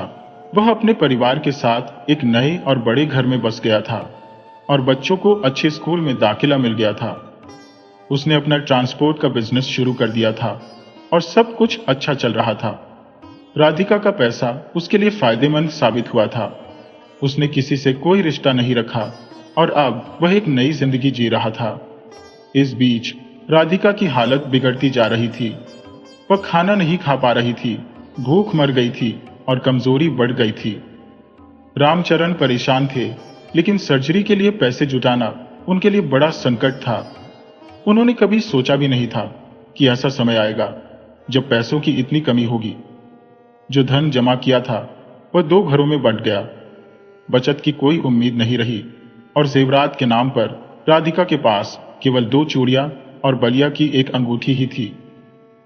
शिवचरण और रामचरण ने मिलकर सलाह मशविरा किया और फैसला किया कि घर पर लोन ले लिया जाए। दोनों भाइयों ने मिलकर प्रॉपर्टी ब्रोकर से संपर्क किया और एक ऐसा घर खोज निकाला जिसकी छत को सुधारने की जरूरत थी। जल्दी जल्दी सौदा पूरा हुआ और लागत और प्लान मिलाकर अच्छी खासी राशि हाथ में आई। राधिका को इन सब की जानकारी नहीं थी। वह अपनी ही समस्याओं में उलझी हुई थी। दूसरों के दुखों में सहारा देने वाली वह खुद मुश्किल में थी। उसकी किडनी का दर्द बहुत बढ़ गया था और ईशा उसकी मदद कर रही थी। बेटे यश और श्री भी खुश थे कि मां ठीक हो जाएगी और घर में खुशियां लौट आएंगी। जब पैसे हाथ में आए तो रामचरण ने कुछ पैसे अलग रख दिए। सर्जरी की तारीख पास आ रही थी। रामचरण ने राधिका को तैयार किया और सर्जरी के बाद डॉक्टर ने बताया कि स्टोन बहुत बड़ा था। राधिका बेहोश थी और रामचरण बेचारे चुपचाप उसे देख रहे थे। राधिका ने 25 साल अपने परिवार और बच्चों की देखभाल की, कभी कोई शिकायत नहीं की। अब वही लोग जिन्हें उसने अपना स्नेह दिया था उसे नीचा दिखाने की कोशिश कर रहे थे। रामचरण चुपचाप रोते रहे, आंसू पोंछते रहे। राजेश की कोई जानकारी नहीं थी और उसकी निष्ठुरता की खामोशी बढ़ती जा रही थी। जब राधिका की कराह सुनकर सब दौड़े, उन्होंने उसे देखा कि वह बेहोशी की अवस्था में थी। 5 दिन बाद राधिका को अस्पताल से छुट्टी मिली, लेकिन उन्हें रोज पट्टी करानी पड़ती थी। रामचरण की जिम्मेदारी कम हो गई थी और ईशा ने सारी जिम्मेदारी ले ली थी। ईशा बहुत समझदार हो गई थी। राधिका के 3 भाई थे, लेकिन सब अपने में व्यस्त थे। अमृतलाल ही एकमात्र थे जिन्होंने राधिका की मदद की। उनकी शादी की सालगिरह पर रुपये 5 लाख देने का विचार किया और बहन की बीमारी की वजह से परेशान हुए। राधिका की हालत देखकर अमृतलाल चिंतित हो गए और अपनी पत्नी के साथ राधिका को देखने आए। दोनों भाई बहन की आंखों से आंसू बह निकले। रामचरण ने खुद को सारी समस्याओं का कारण मान लिया और अपनी स्थिति पर गुस्सा किया। राधिका धीरे धीरे स्वस्थ होने लगी, खाना बनाने लगी। ईशा सब कुछ संभाल रही थी, लेकिन राधिका के अंदर का दर्द कभी खत्म नहीं हुआ। उसकी सेहत पर असर पड़ने लगा। कभी उसका ब्लड प्रेशर बढ़ जाता, कभी शुगर। जीवन तालाब की तरह था, बाहर शांत और अंदर हलचल से भरा। उधर राजेश की जिंदगी सुखमय हो गई थी। ट्रांसपोर्ट का व्यवसाय सफल हो रहा था और बच्चों को अच्छे स्कूल मिल गए थे। राजेश ने सब कुछ भुला दिया था और अपनी नई जिंदगी जी रहा था। राधिका की स्थिति को लेकर राजेश ने ध्यान नहीं दिया। एक दिन राधिका के पेट में फिर से भयंकर दर्द हुआ। अस्पताल में फिर से सारे टेस्ट किए गए और पता चला कि किडनी में फिर से स्टोन हो गया है। दूसरी किडनी में भी बहुत खराबी थी। इलाज चल रहा था, लेकिन शरीर इतना कमजोर हो चुका था कि डायलिसिस भी नहीं हो पा रही थी। पहली किडनी में जिसमें स्टोन निकाला गया था, फंगल इन्फेक्शन हो गया था। कुल मिलाकर स्थिति गंभीर थी। जब यह खबर राजेश तक पहुंची तो उसने सुनकर भूलने की कोशिश की। ऊपर वाले के खेल कितने विचित्र है। सभी की दुआएं इस आशा के साथ थी कि राधिका ठीक होकर घर लौटे। ईशा, सुयश और श्री, जो स्वयं भी रामचरण जी की उदासी और अवसाद से ग्रस्त थे, सबने मिलकर साहसिक प्रयास किए। उनकी जीवनधारा अब घर, अस्पताल और दुकान के बीच बह रही थी। डॉक्टर ने रामचरण को स्पष्ट कर दिया था कि राधिका की स्थिति अत्यंत गंभीर है। उसकी बॉडी किसी और की किडनी को स्वीकार नहीं कर सकती, क्योंकि वह अत्यंत कमजोर हो चुकी थी। दोनों किडनियां तेजी से क्षति की ओर बढ़ रही थी। ईशा और दोनों भाइयों को इस विकट स्थिति की जानकारी नहीं थी। रामचरण अकेले इस विशाल बोझ को अपने दिल में छुपाए हुए थे। ईशा को पूरी उम्मीद थी कि उसकी मां ठीक हो जाएंगी, लेकिन उम्मीदें कभी पूरी भी नहीं होती। एक समय ऐसा आया कि राधिका कोमा में चली गई। अस्पताल में 2 दिन कोमा की स्थिति में बिताने के बाद सुधा, जो राधिका से काफी जलती थी, को घर की बागडोर सौंप दी गई। सुधा का अपना बेटा भी अच्छी नौकरी में आ गया था। दोनों भाई भी एक ही कॉलेज में पढ़ने लगे थे। रामचरण अब दुकान जाते थे और सारे काम नौकर करते थे। शिवचरण भी इस दुनिया से चले गए थे। रामचरण का सारा मोह अपने बच्चों में था, जो उनकी राधा की निशानी थी। संस्कारी और बुद्धिमान यश ने बिना दहेज और दिखावे के विवाह किया। यश तेज पढ़ाई में था और जल्दी नौकरी भी लग गई। राधिका की अनुपस्थिति से परिवार दुखी था। खुशी या उदासी में राधिका हमेशा उनकी यादों में जीवित रहती थी। रामचरण अब दुकान से रिटायर हो चुके थे। बेटों ने उनका भरपूर सेवा की और घर नाती पोतियों से भरा रहता था। समय बीत चुका था, वर्ष बीत चुके थे और ईशा को भी चश्मा लग गया था। बच्चे बड़े हो गए थे। एक दिन सुबह सवेरे ईशा के पास फोन आया, जिसे सुनकर वह स्तब्ध रह गई। फोन से सूचना मिली कि राजेश का एकमात्र बेटा अब इस दुनिया में नहीं रहा। उसकी 2 किशोर बेटियां भी थी। दाना पोतियों की जिम्मेदारी राजेश के सिर पर आ गई थी और पत्नी भी बीमार थी। ईशा ने सोचा कि हम दुखी हैं, जो हमारे सारे दुखों के कारण है और जिनकी वजह से हमारी मां को जल्दी ही छीन लिया गया। उसने समझा कि कोई भी चीज बेकार नहीं जाती। अच्छा या बुरा कफन में जेब नहीं होती। इंसानी मोह माया मरने के बाद बेकार हो जाती है, चाहे कुछ छोड़ा हो या अनंत धन संपत्ति जमा की हो। जब हम अच्छा करते हैं तो मालिक देखता है, और जब अन्याय करते हैं तो वह भी देखता है। आखिरकार हर कर्म का फल मिलता है। राजेश ने जिन बेटों के लिए इतनी मेहनत की, आज उनका जवान बेटा अपनी छोटी बेटियों को छोड़कर स्वर्ग सिधार गया। अब राजेश के सामने पोतियों की जिम्मेदारी और जवान बेटे की कमी का दुख था। राधिका के बच्चे संस्कारी और अच्छी नौकरी में थे और अपने पिता की सेवा कर रहे थे। राधिका जल्दी काल के गाल में समा गई, लेकिन रामचरण की सेवा भरपूर हो रही थी। दोस्तों, जैसा करोगे वैसा भरोगे। अगर आपको हमारी कहानी पसंद आई हो तो कृपया हमारे चैनल को सब्सक्राइब करें, वीडियो को लाइक करें और शेयर करें।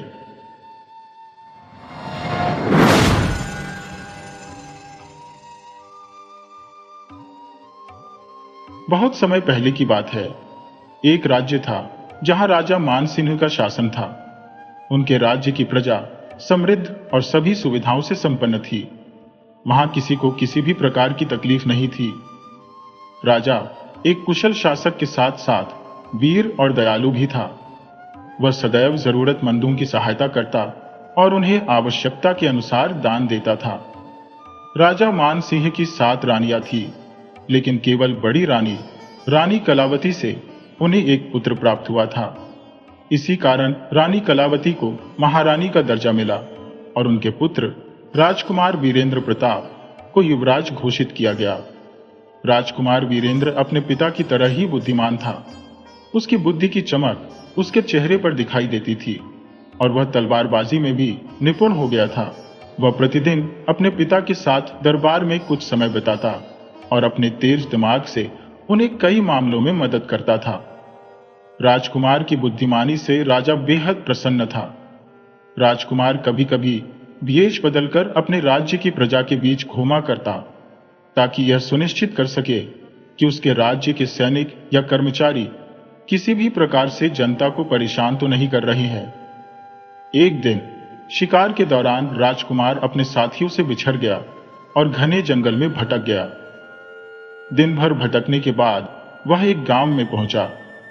भूख और प्यास से व्याकुल होकर उसने एक मकान के चबूतरे के पास अपने घोड़े को रोका और दरवाजे तक पहुंचा। वह दरवाजा खटखटाने ही वाला था कि अंदर से आती रोने की आवाज ने उसे रोक दिया। अंदर से मिली जुली आवाजें सुनाई दे रही थी, जिससे वह समझ नहीं पा रहा था कि आखिर क्या हो रहा है। अपनी भूख और थकान को भूलकर वह यह जानने के लिए बेचैन हो गया कि अंदर क्या कष्ट है। उसने दरवाजा खटखटाया। थोड़ी देर बाद एक बूढ़ी औरत ने दरवाजा खोला।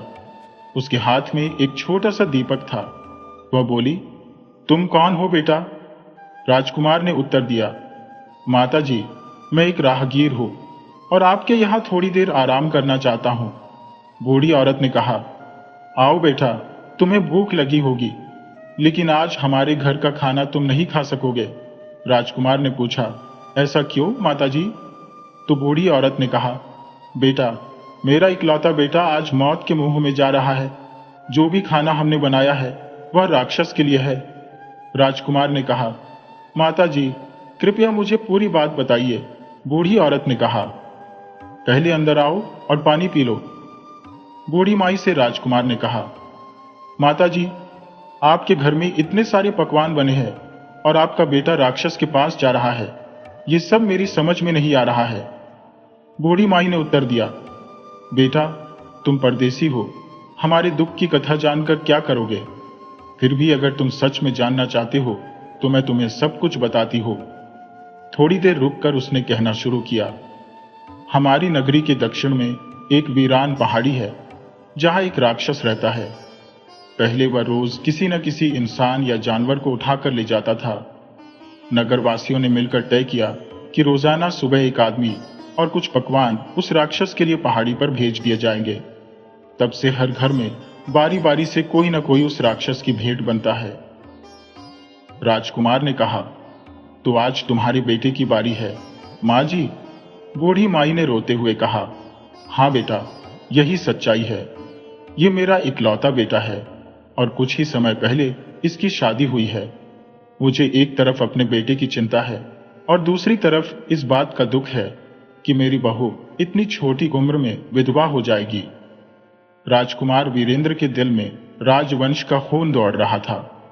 अपनी प्रजा की इस विपत्ति को वह कैसे सहन कर सकता था? उसने तुरंत कहा, माँ जी, आप लोग चिंता मत करें, कल सुबह आपका बेटा उस राक्षस के पास नहीं जाएगा। बूढ़ी माई ने आश्चर्य से पूछा, फिर कौन जाएगा बेटा? और अगर सूरज निकलने से पहले राक्षस को भेंट नहीं पहुंची तो वह पूरी नगरी को नष्ट कर देगा। राजकुमार ने आत्मविश्वास से कहा, माई, तुम्हारे बेटे की जगह मैं जाऊंगा और उस राक्षस को मारकर वापस आऊंगा। बूढ़ी माई ने दुखी स्वर में कहा, नहीं बेटा, मैं तुम्हें मौत के मुंह में कैसे भेज सकती हूं। लेकिन राजकुमार ने किसी तरह उसे समझा बुझाकर मना लिया। अगली सुबह राजकुमार पकवान लेकर उस पहाड़ी की ओर चल पड़ा। नगर से दूर जाकर उसने सिर पर रखी टोकरी नीचे उतारी और उसमें से भगवानों की जगह पत्थरों के टुकड़े रखकर राक्षस की गुफा की तरफ बढ़ गया। गुफा के दरवाजे पर पहुंचकर उसने जोर से आवाज लगाई, राक्षस, तुम्हारा भोजन आ गया है, जल्दी आओ, तुम्हें भूख लगी होगी। गुफा से एक भयानक गरज के साथ राक्षस बाहर निकला और कहा, आज तू आया है? तुम्हारे नगर में क्या अब मोटे ताजे आदमी नहीं बचे हैं जो हर रोज ऐसे कमजोर लोग भेजते हो? राजकुमार ने हिम्मत से कहा, चल पहले स्नान कर लो, फिर तुझे अपने कंधों पर बिठाकर वापस गुफा में ले चलूंगा। राक्षस को मजबूरी में मानना पड़ा। वह नदी में उतरा और कहा, मैं तुम्हारे कंधों पर बैठकर ही वापस जाऊंगा, मेरे गीले पैर जमीन पर नहीं रख सकता। राजकुमार ने तीर कमान से राक्षस की आंख पर निशाना साधा और तीर छोड़ दिया। तीर सीधे राक्षस की आंख में जा धंसा।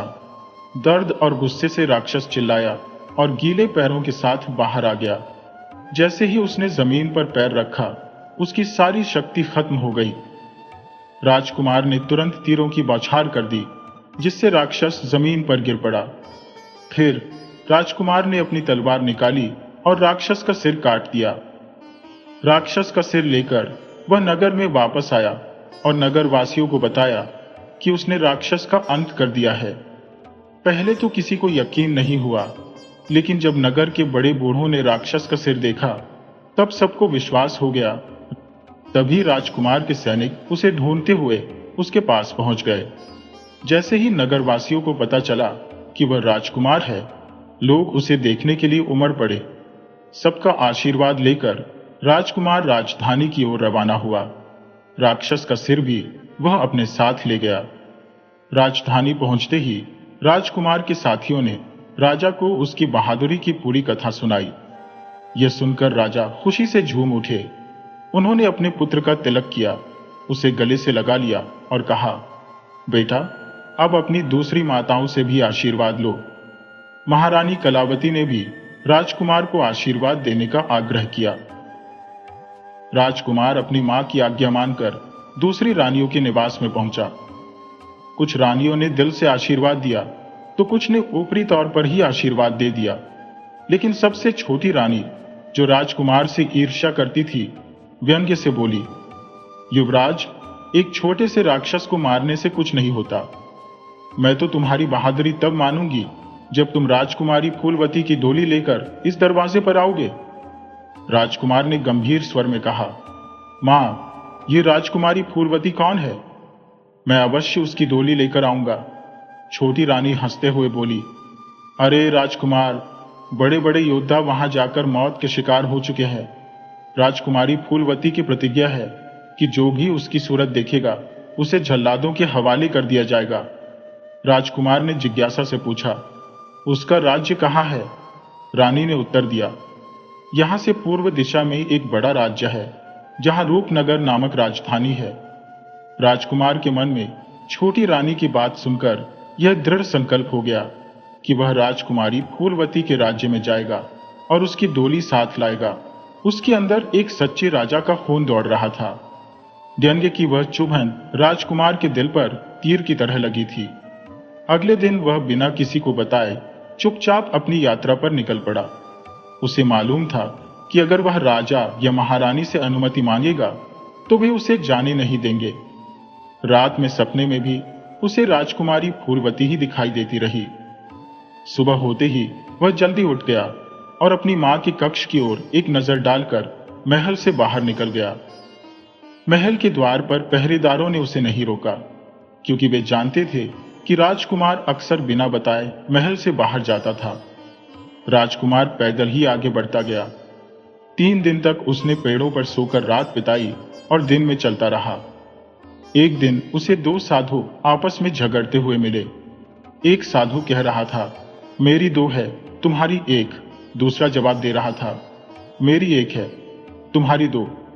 दोनों अपनी अपनी बात पर अड़े हुए थे।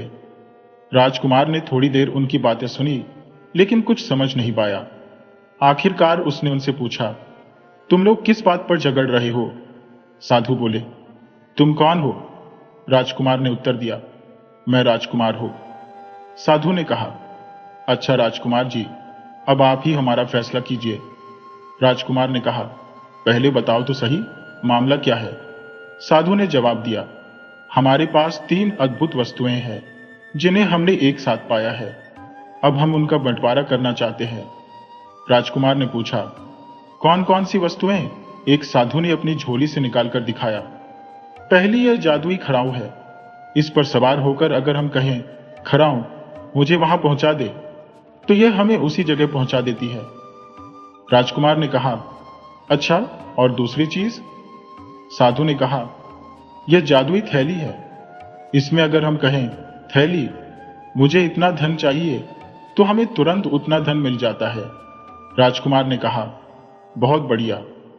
और तीसरी चीज? साधु ने कहा, यह घंटी है। इसे बजाकर अगर हम कहें, घंटी मुझे यह खाना चाहिए, तो वह खाना तुरंत हाजिर हो जाता है। साधु ने आगे कहा, अब आप तय कीजिए कि इनमें से कौन सी 2 वस्तुएं किसे मिलेंगी और कौन सी एक? राजकुमार ने कहा, पहले यह बताओ कि इन वस्तुओं को पाने के लिए तुम दोनों ने क्या किया था? साधु ने कहा, कुछ नहीं किया। ये वस्तुएं हमारे गुरु ने अंतिम समय में हमें दी थी। उन्होंने कहा था, तुम दोनों इन्हें आपस में बांट लेना। राजकुमार ने गंभीरता से सोचा और बोला, तीनों चीजें मेरे पास रख दो। मैं एक तीर पश्चिम की ओर और दूसरा तीर पूर्व की ओर छोड़ूंगा। जो भी उन तीरों को पहले उठाकर लाएगा, उसे 2 चीजें मिलेंगी और दूसरे को 1। अगर तुम्हें यह मंजूर हो तो तैयार हो जाओ। दोनों साधुओं ने हामी भरी और तैयार हो गए। राजकुमार ने धनुष उठाया, दोनों दिशाओं में तीर छोड़े और कहा, 1, 2, 3। दोनों साधु तेजी से विपरीत दिशाओं में भागे। जैसे ही दोनों काफी दूर निकल गए, राजकुमार ने तीनों जादुई चीजें अपने कब्जे में कर ली और आसपास छिपने की जगह तलाशने लगा। वह यह देखना चाहता था कि साधु आपस में कैसे लड़ेंगे। काफी समय बाद दोनों साधु पसीने में भीगे हुए वापस लौटे और राजकुमार को वहां न पाकर हैरान हो गए। एक साधु ने कहा, अरे राजकुमार कहाँ गया? दूसरे ने उत्तर दिया, मुझे लगता है उसने हमें धोखा दे दिया। वह यहीं कहीं छिपा होगा। चलो उसे ढूंढते हैं। दोनों साधु अपनी मूर्खता पर पछताने लगे और राजकुमार को हर तरफ तलाशने लगे, लेकिन राजकुमार एक मिट्टी की गुफा में छिपकर उन्हें देख रहा था। जब वे दोनों थक गए तो वे वहीं रुक गए। एक साधु ने पास के घास के पत्ते को तोड़ा और उसे सूंघा। अचानक दोनों साधु बंदर में तब्दील हो गए और पास के सूखे बेर के पेड़ पर चढ़कर बेर खाने लगे। पेट भरने के बाद उन्होंने एक और तरह की घास सूंघी और फिर से इंसान बन गए। पछताते हुए दोनों साधु वहां से चले गए। राजकुमार अपने छिपने के स्थान से बाहर निकला और दोनों तरह की घास की पहचान कर ली। उसने उन पत्तों को अलग अलग तोड़कर अपने पास रख लिया। फिर उसकी नजर बेर के पेड़ पर पड़ी। उसे भूख लगी थी, इसलिए उसने बंदर में बदलने वाली घास सूंघी और बंदर बन गया। पेड़ पर चढ़कर उसने मीठे बेर खाए। पेट भरने के बाद उसने इंसान में बदलने वाली घास सूंघी और फिर से इंसान बन गया। अब उसके पास साधुओं से छीनी हुई जादुई चीजें थी। उसने रूपनगर पहुंचने का निर्णय किया। उसने जादुई खड़ाऊ पहन ली और बोला, चल मेरे गुरु की खड़ाऊ, मुझे रूपनगर पहुंचा दे। खड़ाऊ उसे लेकर उड़ने लगी। वह बादलों के बीच से गुजरते हुए ऊंची पहाड़ियों और सुंदर चोटियों को देख रहा था। जल्द ही खड़ाऊ ने उसे रूपनगर के फाटक से कुछ दूरी पर उतार दिया। वहां से वह पैदल ही नगर के दरवाजे की ओर बढ़ा। दरवाजे पर सिपाही पहरा दे रहे थे और बाहर से आने वाले लोगों से पूछताछ कर रहे थे। जब राजकुमार ने उन्हें बताया कि वह राजकुमारी फूलवती की डोली लेने आया है, तो सिपाही उसे हैरानी से देखने लगे। एक सिपाही बोला, तुम अभी जवान हो, सुंदर भी हो, तुम्हारी शादी कहीं और भी हो सकती है। यहां आकर अपनी जान जोखिम में क्यों डाल रहे हो? राजकुमार ने गंभीरता से पूछा, यह किस खतरे की बात कर रहे हो? सिपाही ने जवाब दिया, जो भी राजकुमारी की शक्ल देख लेता है, उसे राजा के आदेश अनुसार जल्लादों के हवाले कर दिया जाता है। अब तक सैकड़ों राजकुमार यहां आए, लेकिन कोई भी वापस नहीं जा सका। राजकुमार ने दृढ़ता से कहा, मैं जरूर फूलवती की डोली लेकर जाऊंगा। सिपाही ने हंसते हुए कहा, यहाँ आने वाला हर व्यक्ति यही उम्मीद लेकर आता है, लेकिन कोई अपनी मुराद पूरी नहीं कर पाया। फिर भी जब राजकुमार ने जिद नहीं छोड़ी तो वह दरवाजे से हटकर जंगल की ओर चला गया और रात का इंतजार करने लगा। उसके मन में यह सवाल उठ रहा था कि आखिर राजकुमारी ने ऐसा विचित्र नियम क्यों बनाया जिससे उसकी शादी नहीं हो सकती। राजकुमार ने मन ही मन ठान लिया कि वह राजकुमारी को अपनी प्रतिज्ञा तोड़ने पर मजबूर कर देगा। जैसे ही रात का अंधेरा हुआ, उसने खड़ाऊ पहन ली और कहा, चल मेरे गुरु की खड़ाऊ, मुझे नगर के भीतर पहुंचा दे। खड़ाऊ उसे उड़ाकर नगर के बीचों बीच ले गई, जहां से वह अपने मिशन को पूरा करने के लिए तैयार था। शहर की गलियों में भटकते भटकते जब राजकुमार को भूख महसूस हुई तो उसने अपनी जादुई थैली निकाली और बोला, मेरे गुरु की झोली, मुझे भूख लगी है, कुछ बढ़िया खाना दे। बस इतना कहना था कि स्वादिष्ट भोजन उसके सामने आ गया। उसने भरपेट भोजन किया और फिर आराम से गलियों में टहलने लगा। चलते चलते वह एक बड़े से मकान के सामने पहुंचा, जहां एक बूढ़ी औरत बैठी हुई थी। उस बूढ़ी ने राजकुमार को देखा और उत्सुकता से पूछा, बेटा, क्या तुम परदेसी हो? राजकुमार ने जवाब दिया, हाँ मां, मैं इस शहर में आज ही आया हूं। बूढ़ी औरत ने हंसते हुए कहा, तो फिर आज मुझे खाना मिलेगा? ये सुनकर राजकुमार हैरान हो गया और बोला, आपके पास इतना बड़ा मकान है, फिर भी आप खाने के लिए बैठी हैं? बूढ़ी औरत ने समझाया, बेटा, भगवान की कृपा से मेरे पास सब कुछ है, पर मेरा कोई बेटा नहीं है। जब तक कोई परदेसी मेरे घर आकर खाना नहीं खाता, मैं भी खाना नहीं खाती। कई बार ऐसा होता है कि अगर 2-4 दिन कोई परदेसी नहीं आता तो मुझे भी बिना खाना खाए रहना पड़ता है। राजकुमार ने कहा, तो फिर मैं कुछ दिन आपके पास रुकूंगा ताकि आपको खाना खाने को मिले। बूढ़ी औरत ने उसे प्यार से बुलाया और कहा, पहले हाथ मुंह धो लो और थोड़ा खाना खा लो। भले ही राजकुमार की भूख मिट चुकी थी, पर बूढ़ी औरत का प्रेम देखकर उसने थोड़ा सा खाना खा लिया। फिर उसने राजकुमार के लिए पास ही एक बिस्तर लगाया और बोली, बेटा, तुम कहां से आए हो और कहां जाने का इरादा है? राजकुमार ने जवाब दिया, मां, मैं राजकुमारी फूलमती से विवाह करने आया हूं और जब तक मैं उसकी शर्त नहीं तोड़ूंगा तब तक आपके पास ही रुकूंगा। बूढ़ी ने दुखी होकर कहा, अरे बेटा, उस दुष्ट राजकुमारी को भूल जाओ, उसने अब तक सैकड़ों राजकुमारों की जान ले ली है। राजकुमार ने शांत स्वर में कहा, मां, चिंता मत करो, मैं उसकी डोली लेकर ही जाऊंगा। बूढ़ी ने उसे काफी समझाने की कोशिश की, पर राजकुमार के अडिग निश्चय को देख वह चुप हो गई।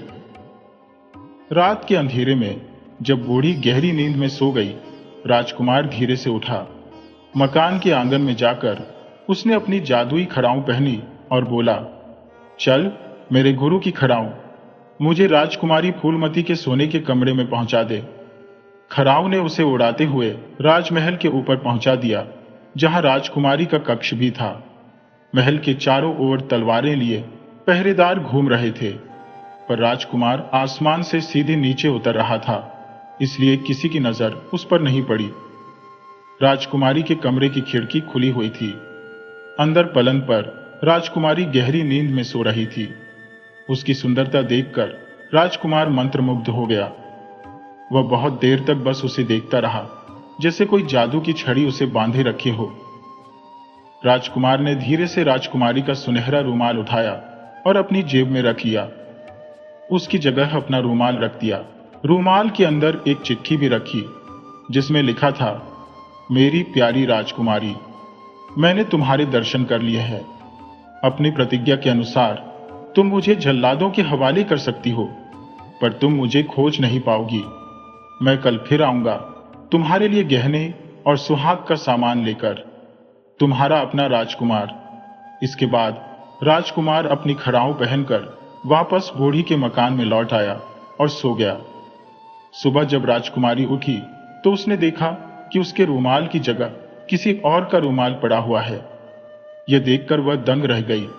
राजकुमार की चिट्ठी पढ़ते ही वह क्रोधित हो उठी। पूरे महल में अफरा तफरी मच गई। पहरेदारों को कैद कर लिया गया और पूरे राज्य में उस राजकुमार की तलाश शुरू हो गई। खबर बिजली की तरह पूरे नगर में फैल गई। रात को राजकुमारी के महल पर सख्त पहरा बैठा दिया गया। उधर बुढ़िया ने राजकुमार को जगाया और कहा, बेटा सुनो, कोई आदमी रात को राजकुमारी के कमरे में जाकर उसका रुमाल बदल आया है। राजकुमार ने चुपचाप बुढ़िया की बात सुनी और शाम तक कहीं न जाने का फैसला किया। जैसे ही रात हुई और बुढ़िया सो गई, राजकुमार ने फिर से अपनी खड़ाऊं पहनी और उड़कर राजकुमारी के महल में पहुंच गया। पहरेदारों को बिल्कुल भी भनक नहीं थी कि जिसे पकड़ने के लिए वे इतना सख्त पहरा दे रहे हैं, वह पहले ही महल के भीतर दाखिल हो चुका है। राजकुमारी ने खुद अपने कमरे के चारों ओर पहरे का इंतजाम देखा और कुछ संतुष्ट होकर सो गई। जब राजकुमार उसके कमरे में पहुंचा तो वह गहरी नींद में थी। राजकुमार ने धीरे से उसकी मांग में सिंदूर भर दिया और माथे पर टीका लगा दिया। धन देने वाली थैली से गहने निकालकर उसके सिराहने रख दिए। सभी कामों से निपटने के बाद राजकुमार ने वहीं बैठकर एक छोटा सा संदेश लिखा, जिसमें लिखा, प्रिय राजकुमारी, उम्मीद करता हूं कि मेरी उपस्थिति आपको पसंद आई होगी। कल मैं फिर आऊंगा और आपके लिए उपहार लाऊंगा। यदि आप मेरे विवाह प्रस्ताव को स्वीकार करती है तो कृपया जवाब में एक पत्र छोड़ दीजिएगा। आपका राजकुमार। सुबह से पहले ही राजकुमार वहां से निकल गया। जब राजकुमारी की आंख खुली तो उसकी नजर पास रखे हुए गहनों और पत्र पर पड़ी। पत्र पढ़ते ही राजकुमारी का चेहरा गुस्से से तमतमा उठा। उसकी दासी ने जब उसे माथे पर सिंदूर और टीके के बारे में बताया तो वह तुरंत अपने पिता के पास गई और बोली, पिताजी, आप देखिए, ये सब उसी शैतान की करतूत है जिसे कल आपके सैनिक नहीं पकड़ पाए। वह फिर से मेरे महल में आ घुसा। राजा ने चकित होकर सेनापति को बुलाया और पूछा, राजकुमारी के महल में वह शैतान कैसे घुस गया? सेनापति ने कहा, महाराज, मैंने खुद रात भर पहरा दिया था। वहां तो चिड़िया भी पर नहीं मार सकती थी। राजा ने अपनी परेशानी जाहिर की और मंत्री जी को बुलवाया। मंत्री जी ने कहा, महाराज, इस बार वह शैतान किसी भी हाल में नहीं बच पाएगा। कल उसे दरबार में हाजिर कर दिया जाएगा। मैं खुद इस मामले को देखूंगा। मंत्री जी ने राजा और सेनापति के साथ अपनी योजना साझा की। दूसरी बार राजकुमार के महल में घुसने की खबर सुनकर बुढ़िया ने कहा, बेटा देख लेना, राजा तुम्हें पकड़ते ही जल्लादों को सौंप देगा। ये सुनकर राजकुमार मुस्कुराया और रात में फिर से जाने का निश्चय कर लिया। जैसे ही रात हुई और बुढ़िया सो गई, राजकुमार ने अपनी खड़ाऊं पहनी और राजमहल की ओर बढ़ गया। राजकुमार जैसे ही राजकुमारी के पलंग के पास पहुंचा, उसे खुशी हुई कि आज पलंग का आधा हिस्सा खाली था और बाकी आधे हिस्से पर राजकुमारी सो रही थी। राजकुमार को लगा कि राजकुमारी ने उसका प्रस्ताव स्वीकार कर लिया है, तो वह तुरंत खाली हिस्से पर लेट गया। मगर तभी पलंग की आवाज हुई और वह धड़ाम से नीचे गिर पड़ा। नीचे एक गहरा गड्ढा खोदा गया था, जिसमें वह फंस गया। राजकुमारी की नींद खुल गई और उसने हंसते हुए कहा, क्यों, पसंद आया अंदर से बिस्तर? राजकुमार ने मुस्कुराते हुए कहा, हाँ राजकुमारी जी, अब तुम्हें भी मेरा प्रस्ताव मान लेना चाहिए। मैंने तुम्हारे कमल जैसे मुख के दर्शन तीसरी बार कर ली है, जैसा तुमने शर्त रखी थी। राजकुमारी ने ठहाका लगाते हुए कहा, अभी नहीं, अगली बार जब मेरे दर्शन करोगे तब तुम्हारे प्रस्ताव पर विचार करूंगी। फिलहाल तुम यहीं आराम से रहो। सुबह होते ही तुम्हारी मुलाकात जल्लादों से होगी। राजकुमार ने कहा, अगर तुम कहती हो तो मैं जरूर तुम्हारे दर्शन फिर से करूंगा। राजकुमारी ने हंसते हुए कहा, सुबह देखा जाएगा। तुमने मेरी नींद खराब कर दी। अब मैं दूसरे कमरे में सोने जा रही हूं। राजकुमारी दूसरे कक्ष में चली गई। राजकुमार एक खड़ाऊ पहने हुए था, लेकिन दूसरी खड़ाऊ गड्ढे में गिर गई थी। वह उसे खोजने की कोशिश कर रहा था, जबकि बाहर पहरेदारों की आवाजें सुनाई दे रही थी। एक कह रहा था, आज वह शैतान फंस गया, तो दूसरा बोला, चलो इसका भी काम तमाम हुआ। उनमें से एक पहरेदार दौड़कर बड़े मंत्री को बुलाने चला गया। कई पहरेदार दरवाजे पर कान लगाए हुए अंदर की आवाजें सुन रहे थे। उसे फौरन निकालकर कैद में डाल दो। मंत्री ने कहा, हुजूर, चिंता की कोई बात नहीं है। वह इस गड्ढे में सारी जिंदगी भी जद्दोजहद करता रहेगा। बाहर निकलना असंभव है। एक सिपाही ने कहा, गड्ढा बहुत गहरा है, वह अब तक अंदर ही हाथ पांव मार रहा होगा, उसे पूरी रात यहीं पड़े रहने दो। इतना कहकर मंत्री चला गया। राजकुमार को बाहर सिपाहियों की बातचीत साफ सुनाई दे रही थी। जब उन्होंने कहा कि उसे सुबह निकाला जाएगा, तो राजकुमार की चिंता थोड़ी कम हुई। उसने जल्दी जल्दी अपनी खड़ाऊ ढूंढने की कोशिश शुरू कर दी। मिट्टी और पसीने से सारा शरीर भारी हो चुका था। आधे घंटे की मशक्कत के बाद उसे दूसरी खड़ाऊ मिल गई। जैसे ही उसने खड़ाऊ पहनी, वह फुर्ती से वहां से भाग निकला। राजकुमार बुढ़िया के घर पहुंचा, कपड़े उतारकर नहाया और चुपचाप जाकर सो गया। सुबह उठते ही उसने वे कपड़े बुढ़िया से धुलवाने के लिए धोबी के पास भिजवा दिए। उधर जब सिपाही सुबह गड्ढे के पास पहुंचे तो उसे खाली देखकर घबरा गए। खबर फौरन राजा तक पहुंची। राजा ने मंत्री जी को बुलाकर कहा, मंत्री जी, वह शैतान आपके जाल से भी निकल भागा। मंत्री जी ने कहा, महाराज, फिक्र की कोई बात नहीं है, वह हमसे दूर नहीं जा पाएगा। आप आदेश दें कि जो भी व्यक्ति नीले रंग के कपड़े पहने मिले, उसे गिरफ्तार कर दरबार में पेश किया जाए। राजा ने कहा, लेकिन नीले कपड़े तो कई लोग पहनते होंगे। मंत्री जी ने समझाया, महाराज, लेकिन उस शैतान के कपड़े में नीला रंग ज्यादा होगा। राजा ने तुरंत यह आदेश कोतवाल को दिया। सैनिकों ने आदेश का पालन करते हुए शहर में नीले कपड़े पहने हुए लोगों की खोज शुरू कर दी। जिस धोबी के पास राजकुमार के कपड़े धोने के लिए गए थे, उसी दिन धोबी के बेटे की बारात जानी थी। उसने जल्दी जल्दी राजकुमार के सुनहरे कपड़े साफ किए और शाम को अपने बेटे को वे कपड़े पहनाकर घोड़ी पर बिठा दिया। राजा ने यह बात आम लोगों तक नहीं पहुंचने दी थी। जैसे ही धोबी के बेटे की बारात चौक बाजार से गुजरी, सिपाहियों की नजर उसके कपड़ों पर पड़ी।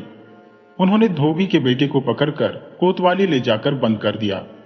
वहां से कोतवाल उसे राजमहल ले गया और राजा के सामने पेश किया। राजा ने क्रोधित होकर कहा, मंत्री जी, यही वह धोबी का लड़का है जिसे पकड़कर आपके सामने पेश किया गया है। कोतवाल ने सारी घटना राजा को बताई। राजा ने गुस्से में कहा, इस शैतान की इतनी हिम्मत, इसे तुरंत मौत की सजा दी जाए। इसका सिर काटकर उसकी आंखें राजकुमारी के हार में डाल दी जाए। धोबी का लड़का यह सुनकर कांपने लगा। उसके पीछे पीछे उसका पिता भी वहां पहुंचा और रोते हुए बोला, महाराज, दया करो, मेरा बेटा निर्दोष है, इसका क्या कसूर है। राजा ने कहा, तुम्हारे बेटे का सबसे बड़ा अपराध यही है कि वह जिंदा है। इस नीच ने राजकुमारी के महल में घुसकर हमारी इज्जत पर हाथ डाला है।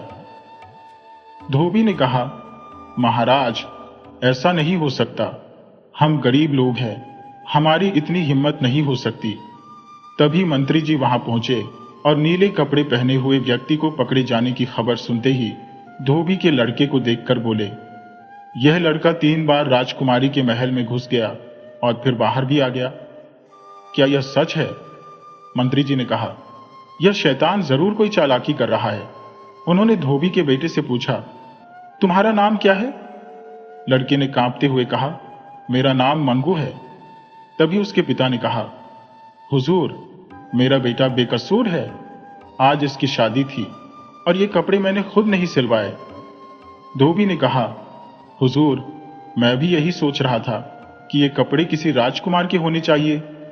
मंत्री जी ने मुस्कुराते हुए कहा, तुम्हारे बेटे की जान बच सकती है अगर तुम सच सच बता दो कि ये कपड़े तुम्हें किसने दिए थे। धोबी ने कहा, महाराज, मैं झूठ नहीं बोल सकता। ये कपड़े आज सुबह हमारे मोहल्ले के बड़े मकान में रहने वाली बुढ़िया ने दिए थे। मेरे बेटे को ये कपड़े ठीक आते थे तो मैंने सोचा कि शादी में यही पहना दूंगा। मंत्री ने कहा, क्या तुम हमें उस बुढ़िया के पास ले चलोगे? धोबी बोला, चलो सरकार। महाराज और मंत्री समझ गए कि धोबी और उसका बेटा निर्दोष है, इसलिए धोबी की प्रार्थना पर उसके बेटे को छोड़ने का फैसला किया गया। मंत्री ने राजा को सारी बात बताई तो राजा ने कहा, ठीक है, लेकिन उस शैतान को तुरंत हमारे सामने लाओ।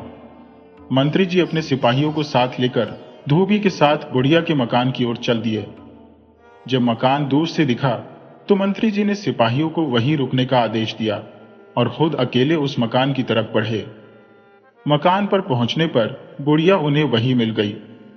मंत्री जी ने कड़क आवाज में पूछा, बुढ़िया माई, क्या तुम्हारे यहां कोई परदेसी आया है? बुढ़िया ने कहा, हाँ है। क्यों, क्या बात है? मंत्री जी ने कहा, उसे बुलाओ, मुझे उससे कुछ बात करनी है। बुढ़िया ने कहा, आप बैठिए, वह सो रहा है। जब से आया है ज्यादातर सोता ही रहता है। मंत्री जी ने कहा, उसे उठाओ। बुढ़िया उसे जगाने के लिए अंदर गई।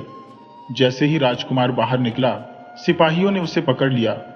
राजकुमार ने कहा, मुझे कपड़े तो पहन लेने दो। मंत्री जी ने इजाजत दी और राजकुमार ने खड़ाऊ पहनकर सिपाहियों के साथ चल दिया। राजा के सामने पहुंचकर उसने झुककर प्रणाम किया। राजा ने गुस्से में कहा, शैतान, कौन हो तुम? राजकुमार ने कहा, महाराज, मैं एक राजकुमार हूं। मेरे पिता का नाम मान सिंह है। याओ, मैं राजकुमारी फूलवती की डोली लेने आया हूं। अपनी प्रतिज्ञा के अनुसार मुझे राजकुमारी की डोली ले जाने का अधिकार है। राजा ने कहा, नालायक, तुमने चोरी से महल में घुसने की हिम्मत की, हम तुम्हें सजा जरूर देंगे। राजकुमार ने कहा, यह आपकी मर्जी है महाराज, लेकिन राजगद्दी पर बैठकर आपका कर्तव्य है कि आप न्याय करें। राजा ने क्रोधित होकर कहा, हमारे सामने तुम जुबान चलाने की हिम्मत कर रही हो? राजा ने खड़े होते हुए कोतवाल को बुलाया और कहा, इसे तुरंत कैद में डाल दो और कल सूरज की पहली किरण के साथ इसे जल्लादों को सौंप दो। इसकी आंखें निकालकर हमारे सामने पेश करो। कोतवाल ने आदेश का पालन किया और राजकुमार को कैद कर लिया गया। पूरी रात राजकुमार सोचता रहा कि राजा ने उसके साथ न्याय नहीं किया। सुबह होते ही जल्लादों ने राजकुमार के हाथ बांध दिए और उसे जंगल में ले गए। वहां पहुंचकर राजकुमार ने कहा, भाइयों, तुम्हारी राजकुमारी ने अब तक कई राजकुमारों को मौत के घाट उतरवा दिया है। जल्लादों ने कहा, हम तो नौकर हैं, वध करना हमारा काम है। अब तुम्हारा अंतिम समय आ गया है, इसलिए जो प्रार्थना करनी है कर लो। राजकुमार ने कुछ देर सोचा और फिर जल्लादों से कहा, भाइयों, मेरी एक अंतिम इच्छा है। अगर तुम लोग मुझे वह पूरी करने दोगे तो तुम्हारी बड़ी कृपा होगी। जल्लादों ने कहा, जिंदगी के अलावा इस जगह पर तुम्हारी जो भी इच्छा हो पूरी कर लो। तब राजकुमार ने कहा, मैं एक बार राजकुमारी के महल के दर्शन करना चाहता हूं। जल्लादों ने कहा, अब यह कैसे संभव हो सकता है? हम तुम्हें वध स्थान पर ले आए हैं, यहां से तुम्हें वापस शहर नहीं ले जाया जा सकता। राजकुमार ने कहा, लेकिन मैं तो यहीं से दर्शन कर सकता हूं। जल्लादों ने पूछा, वह कैसे? राजकुमार ने पास खड़े बरगद के पेड़ की ओर इशारा करते हुए कहा, उस पेड़ की चोटी पर चढ़कर। जल्लादों ने एक दूसरे को देखा। उनकी विशालकाय काया के सामने राजकुमार दुबला पतला था। उनके पास तेज धार वाली तलवारें थी और उन्होंने सोचा, पेड़ से भागकर यह कहां जाएगा? एक जल्लाद ने कहा, बेचारे की आखिरी इच्छा पूरी कर देते हैं, हम तो पाप के भागीदार नहीं बनेंगे। दूसरे ने हामी भर दी। उन्होंने राजकुमार के हाथ खोल दिए। राजकुमार ने खड़ाऊ निकालकर बगल में दबा ली और पेड़ पर चढ़ गया।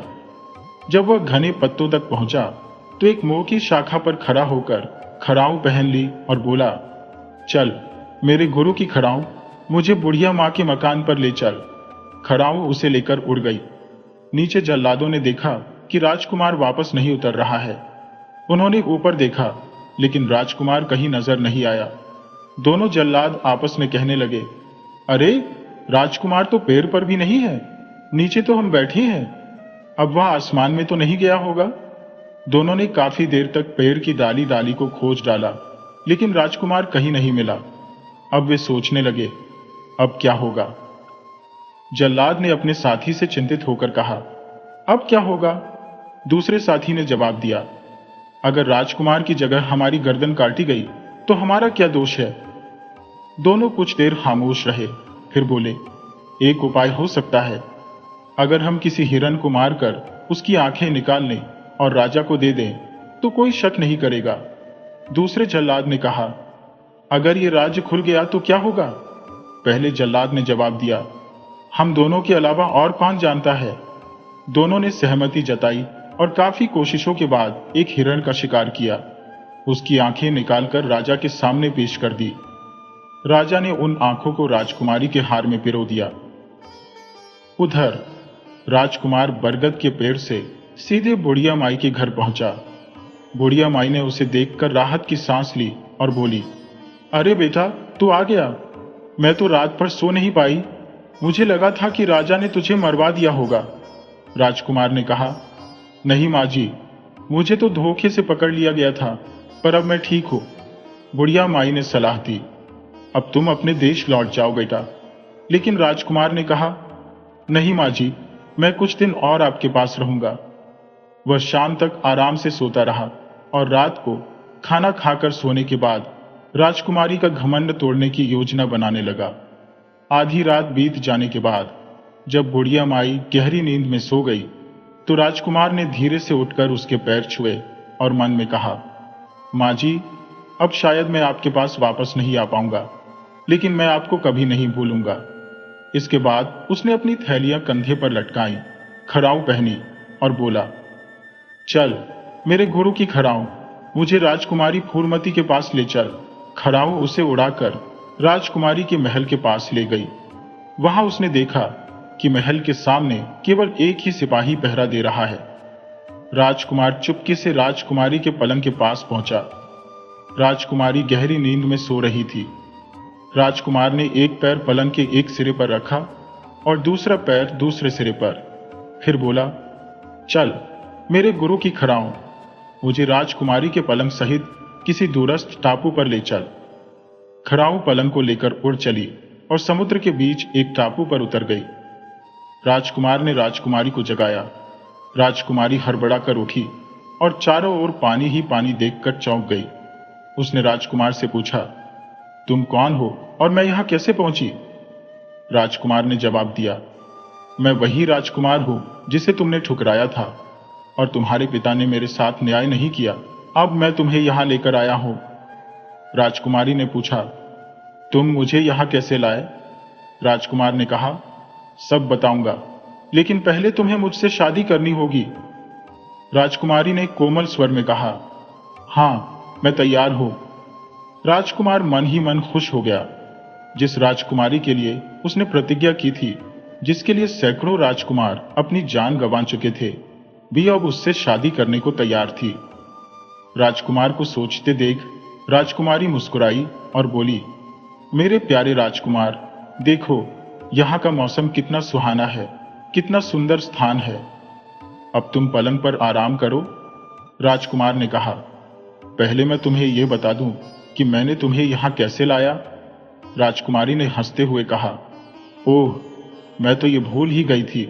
मुझे याद है कि मैं अपने महल में सोई थी और अब यहां हो। राजकुमार ने कहा, मेरे पास एक उड़न खड़ाऊ है, इसे पहनकर मैं जहां चाहता हूं वहां पहुंच जाता हूं। राजकुमारी ने चकित होकर कहा, वाकई? और फिर हंसते हुए उसने राजकुमार को गले से लगा लिया। उसने उसकी थैलियों की ओर इशारा करते हुए पूछा, यह थैलियां क्या है? राजकुमार ने कहा, इनमें से एक थैली से धन निकलता है और दूसरी से खाना। हम यहां आराम से जीवन बिता सकते हैं। राजकुमारी ने कहा, बहुत अच्छा, और फिर बोली, मुझे अब नींद आ रही है, मैं पलंग पर सोती हूं, तुम नीचे सो जाओ। राजकुमार ने मना किया और कहा, नहीं राजकुमारी, तुम पलंग पर सो जाओ, मैं नीचे सो जाऊंगा, तुम्हें नीचे कष्ट होगा। राजकुमारी पलंग पर लेट गई और राजकुमार थोड़ी दूरी पर नीचे सो गया। राजकुमार को यकीन हो गया था कि अब राजकुमारी का दिल बदल गया है। ठंडी हवा के झोंकों से वह जल्द ही गहरी नींद में सो गया। लेकिन राजकुमारी मन ही मन यह सोच रही थी कि कब राजकुमार सोए, इसलिए उसने सोने का बहाना बना लिया था। कई घंटे बीतने के बाद जब राजकुमार गहरी नींद में सो रहा था, तब राजकुमारी चुपके से उठी। उसने ध्यान से देखा कि राजकुमार पूरी तरह से सो चुका है। उसने बिना कोई आहट किए राजकुमार की खड़ाऊ और उसकी दोनों थैलियां अपने कब्जे में कर ली। सब कुछ पलंग पर रखकर उसने खड़ाऊ पहनी और पलंग पर चढ़ गई। राजकुमार की ओर एक नजर डालते हुए वह बोली, चल मेरे गुरु की खड़ाऊ, मुझे महल पहुंचा दे। राजकुमार गहरी नींद में डूबा रहा और राजकुमारी महल पहुंच गई। सुबह जब सूरज की किरणें तेज हुई तो राजकुमार की आंखें खुली। उसने देखा कि राजकुमारी वहां नहीं है। यह देखकर वह हक्का बक्का रह गया। पलंग और उसकी जादुई चीजें भी गायब थी। सारा माजरा समझते ही उसका मन गुस्से से भर गया। राजकुमारी ने मीठी मीठी बातें करके उसे धोखा दिया था और उसकी जादुई वस्तुएं भी ले गई थी। तभी समुद्र में बड़ी बड़ी लहरें उठने लगी। राजकुमार ने दूर दूर तक देखा, किनारा कहीं नहीं दिख रहा था। इतनी दूर जाना उसके लिए मुश्किल था और फिर समुद्र में खतरनाक जीव जंतु भी हो सकते थे। यही सोचते सोचते वह परेशान हो गया। तभी उसने एक पेड़ का भारी लट्ठा तैरता हुआ देखा। उसे लगा कि शायद भगवान ने उसे बचाने के लिए यह सहारा भेजा है। राजकुमार पानी में कूद पड़ा और काफी कोशिशों के बाद तैरते हुए उस लकड़ी के लट्ठी तक पहुंच गया। पूरे 4 घंटे तक समुद्र की ऊंची ऊंची लहरों से जूझते हुए वह आखिरकार किनारे पर पहुंच गया। 3 दिनों तक पैदल यात्रा के बाद वह उस नगर तक पहुंच गया। इस बार उसने जंगल से कुछ लकड़ियां काट ली और उन्हें सिर पर रखकर नगर में दाखिल हुआ। पहरेदारों ने उसे लकड़हारा समझकर जाने दिया। अंदर जाकर उसने बाजार में लकड़ियां बेची और बुढ़िया माई के मकान की ओर चल पड़ा। उसे देखकर बुढ़िया माई खुश हो गई, लेकिन उदास होकर बोली, बेटा,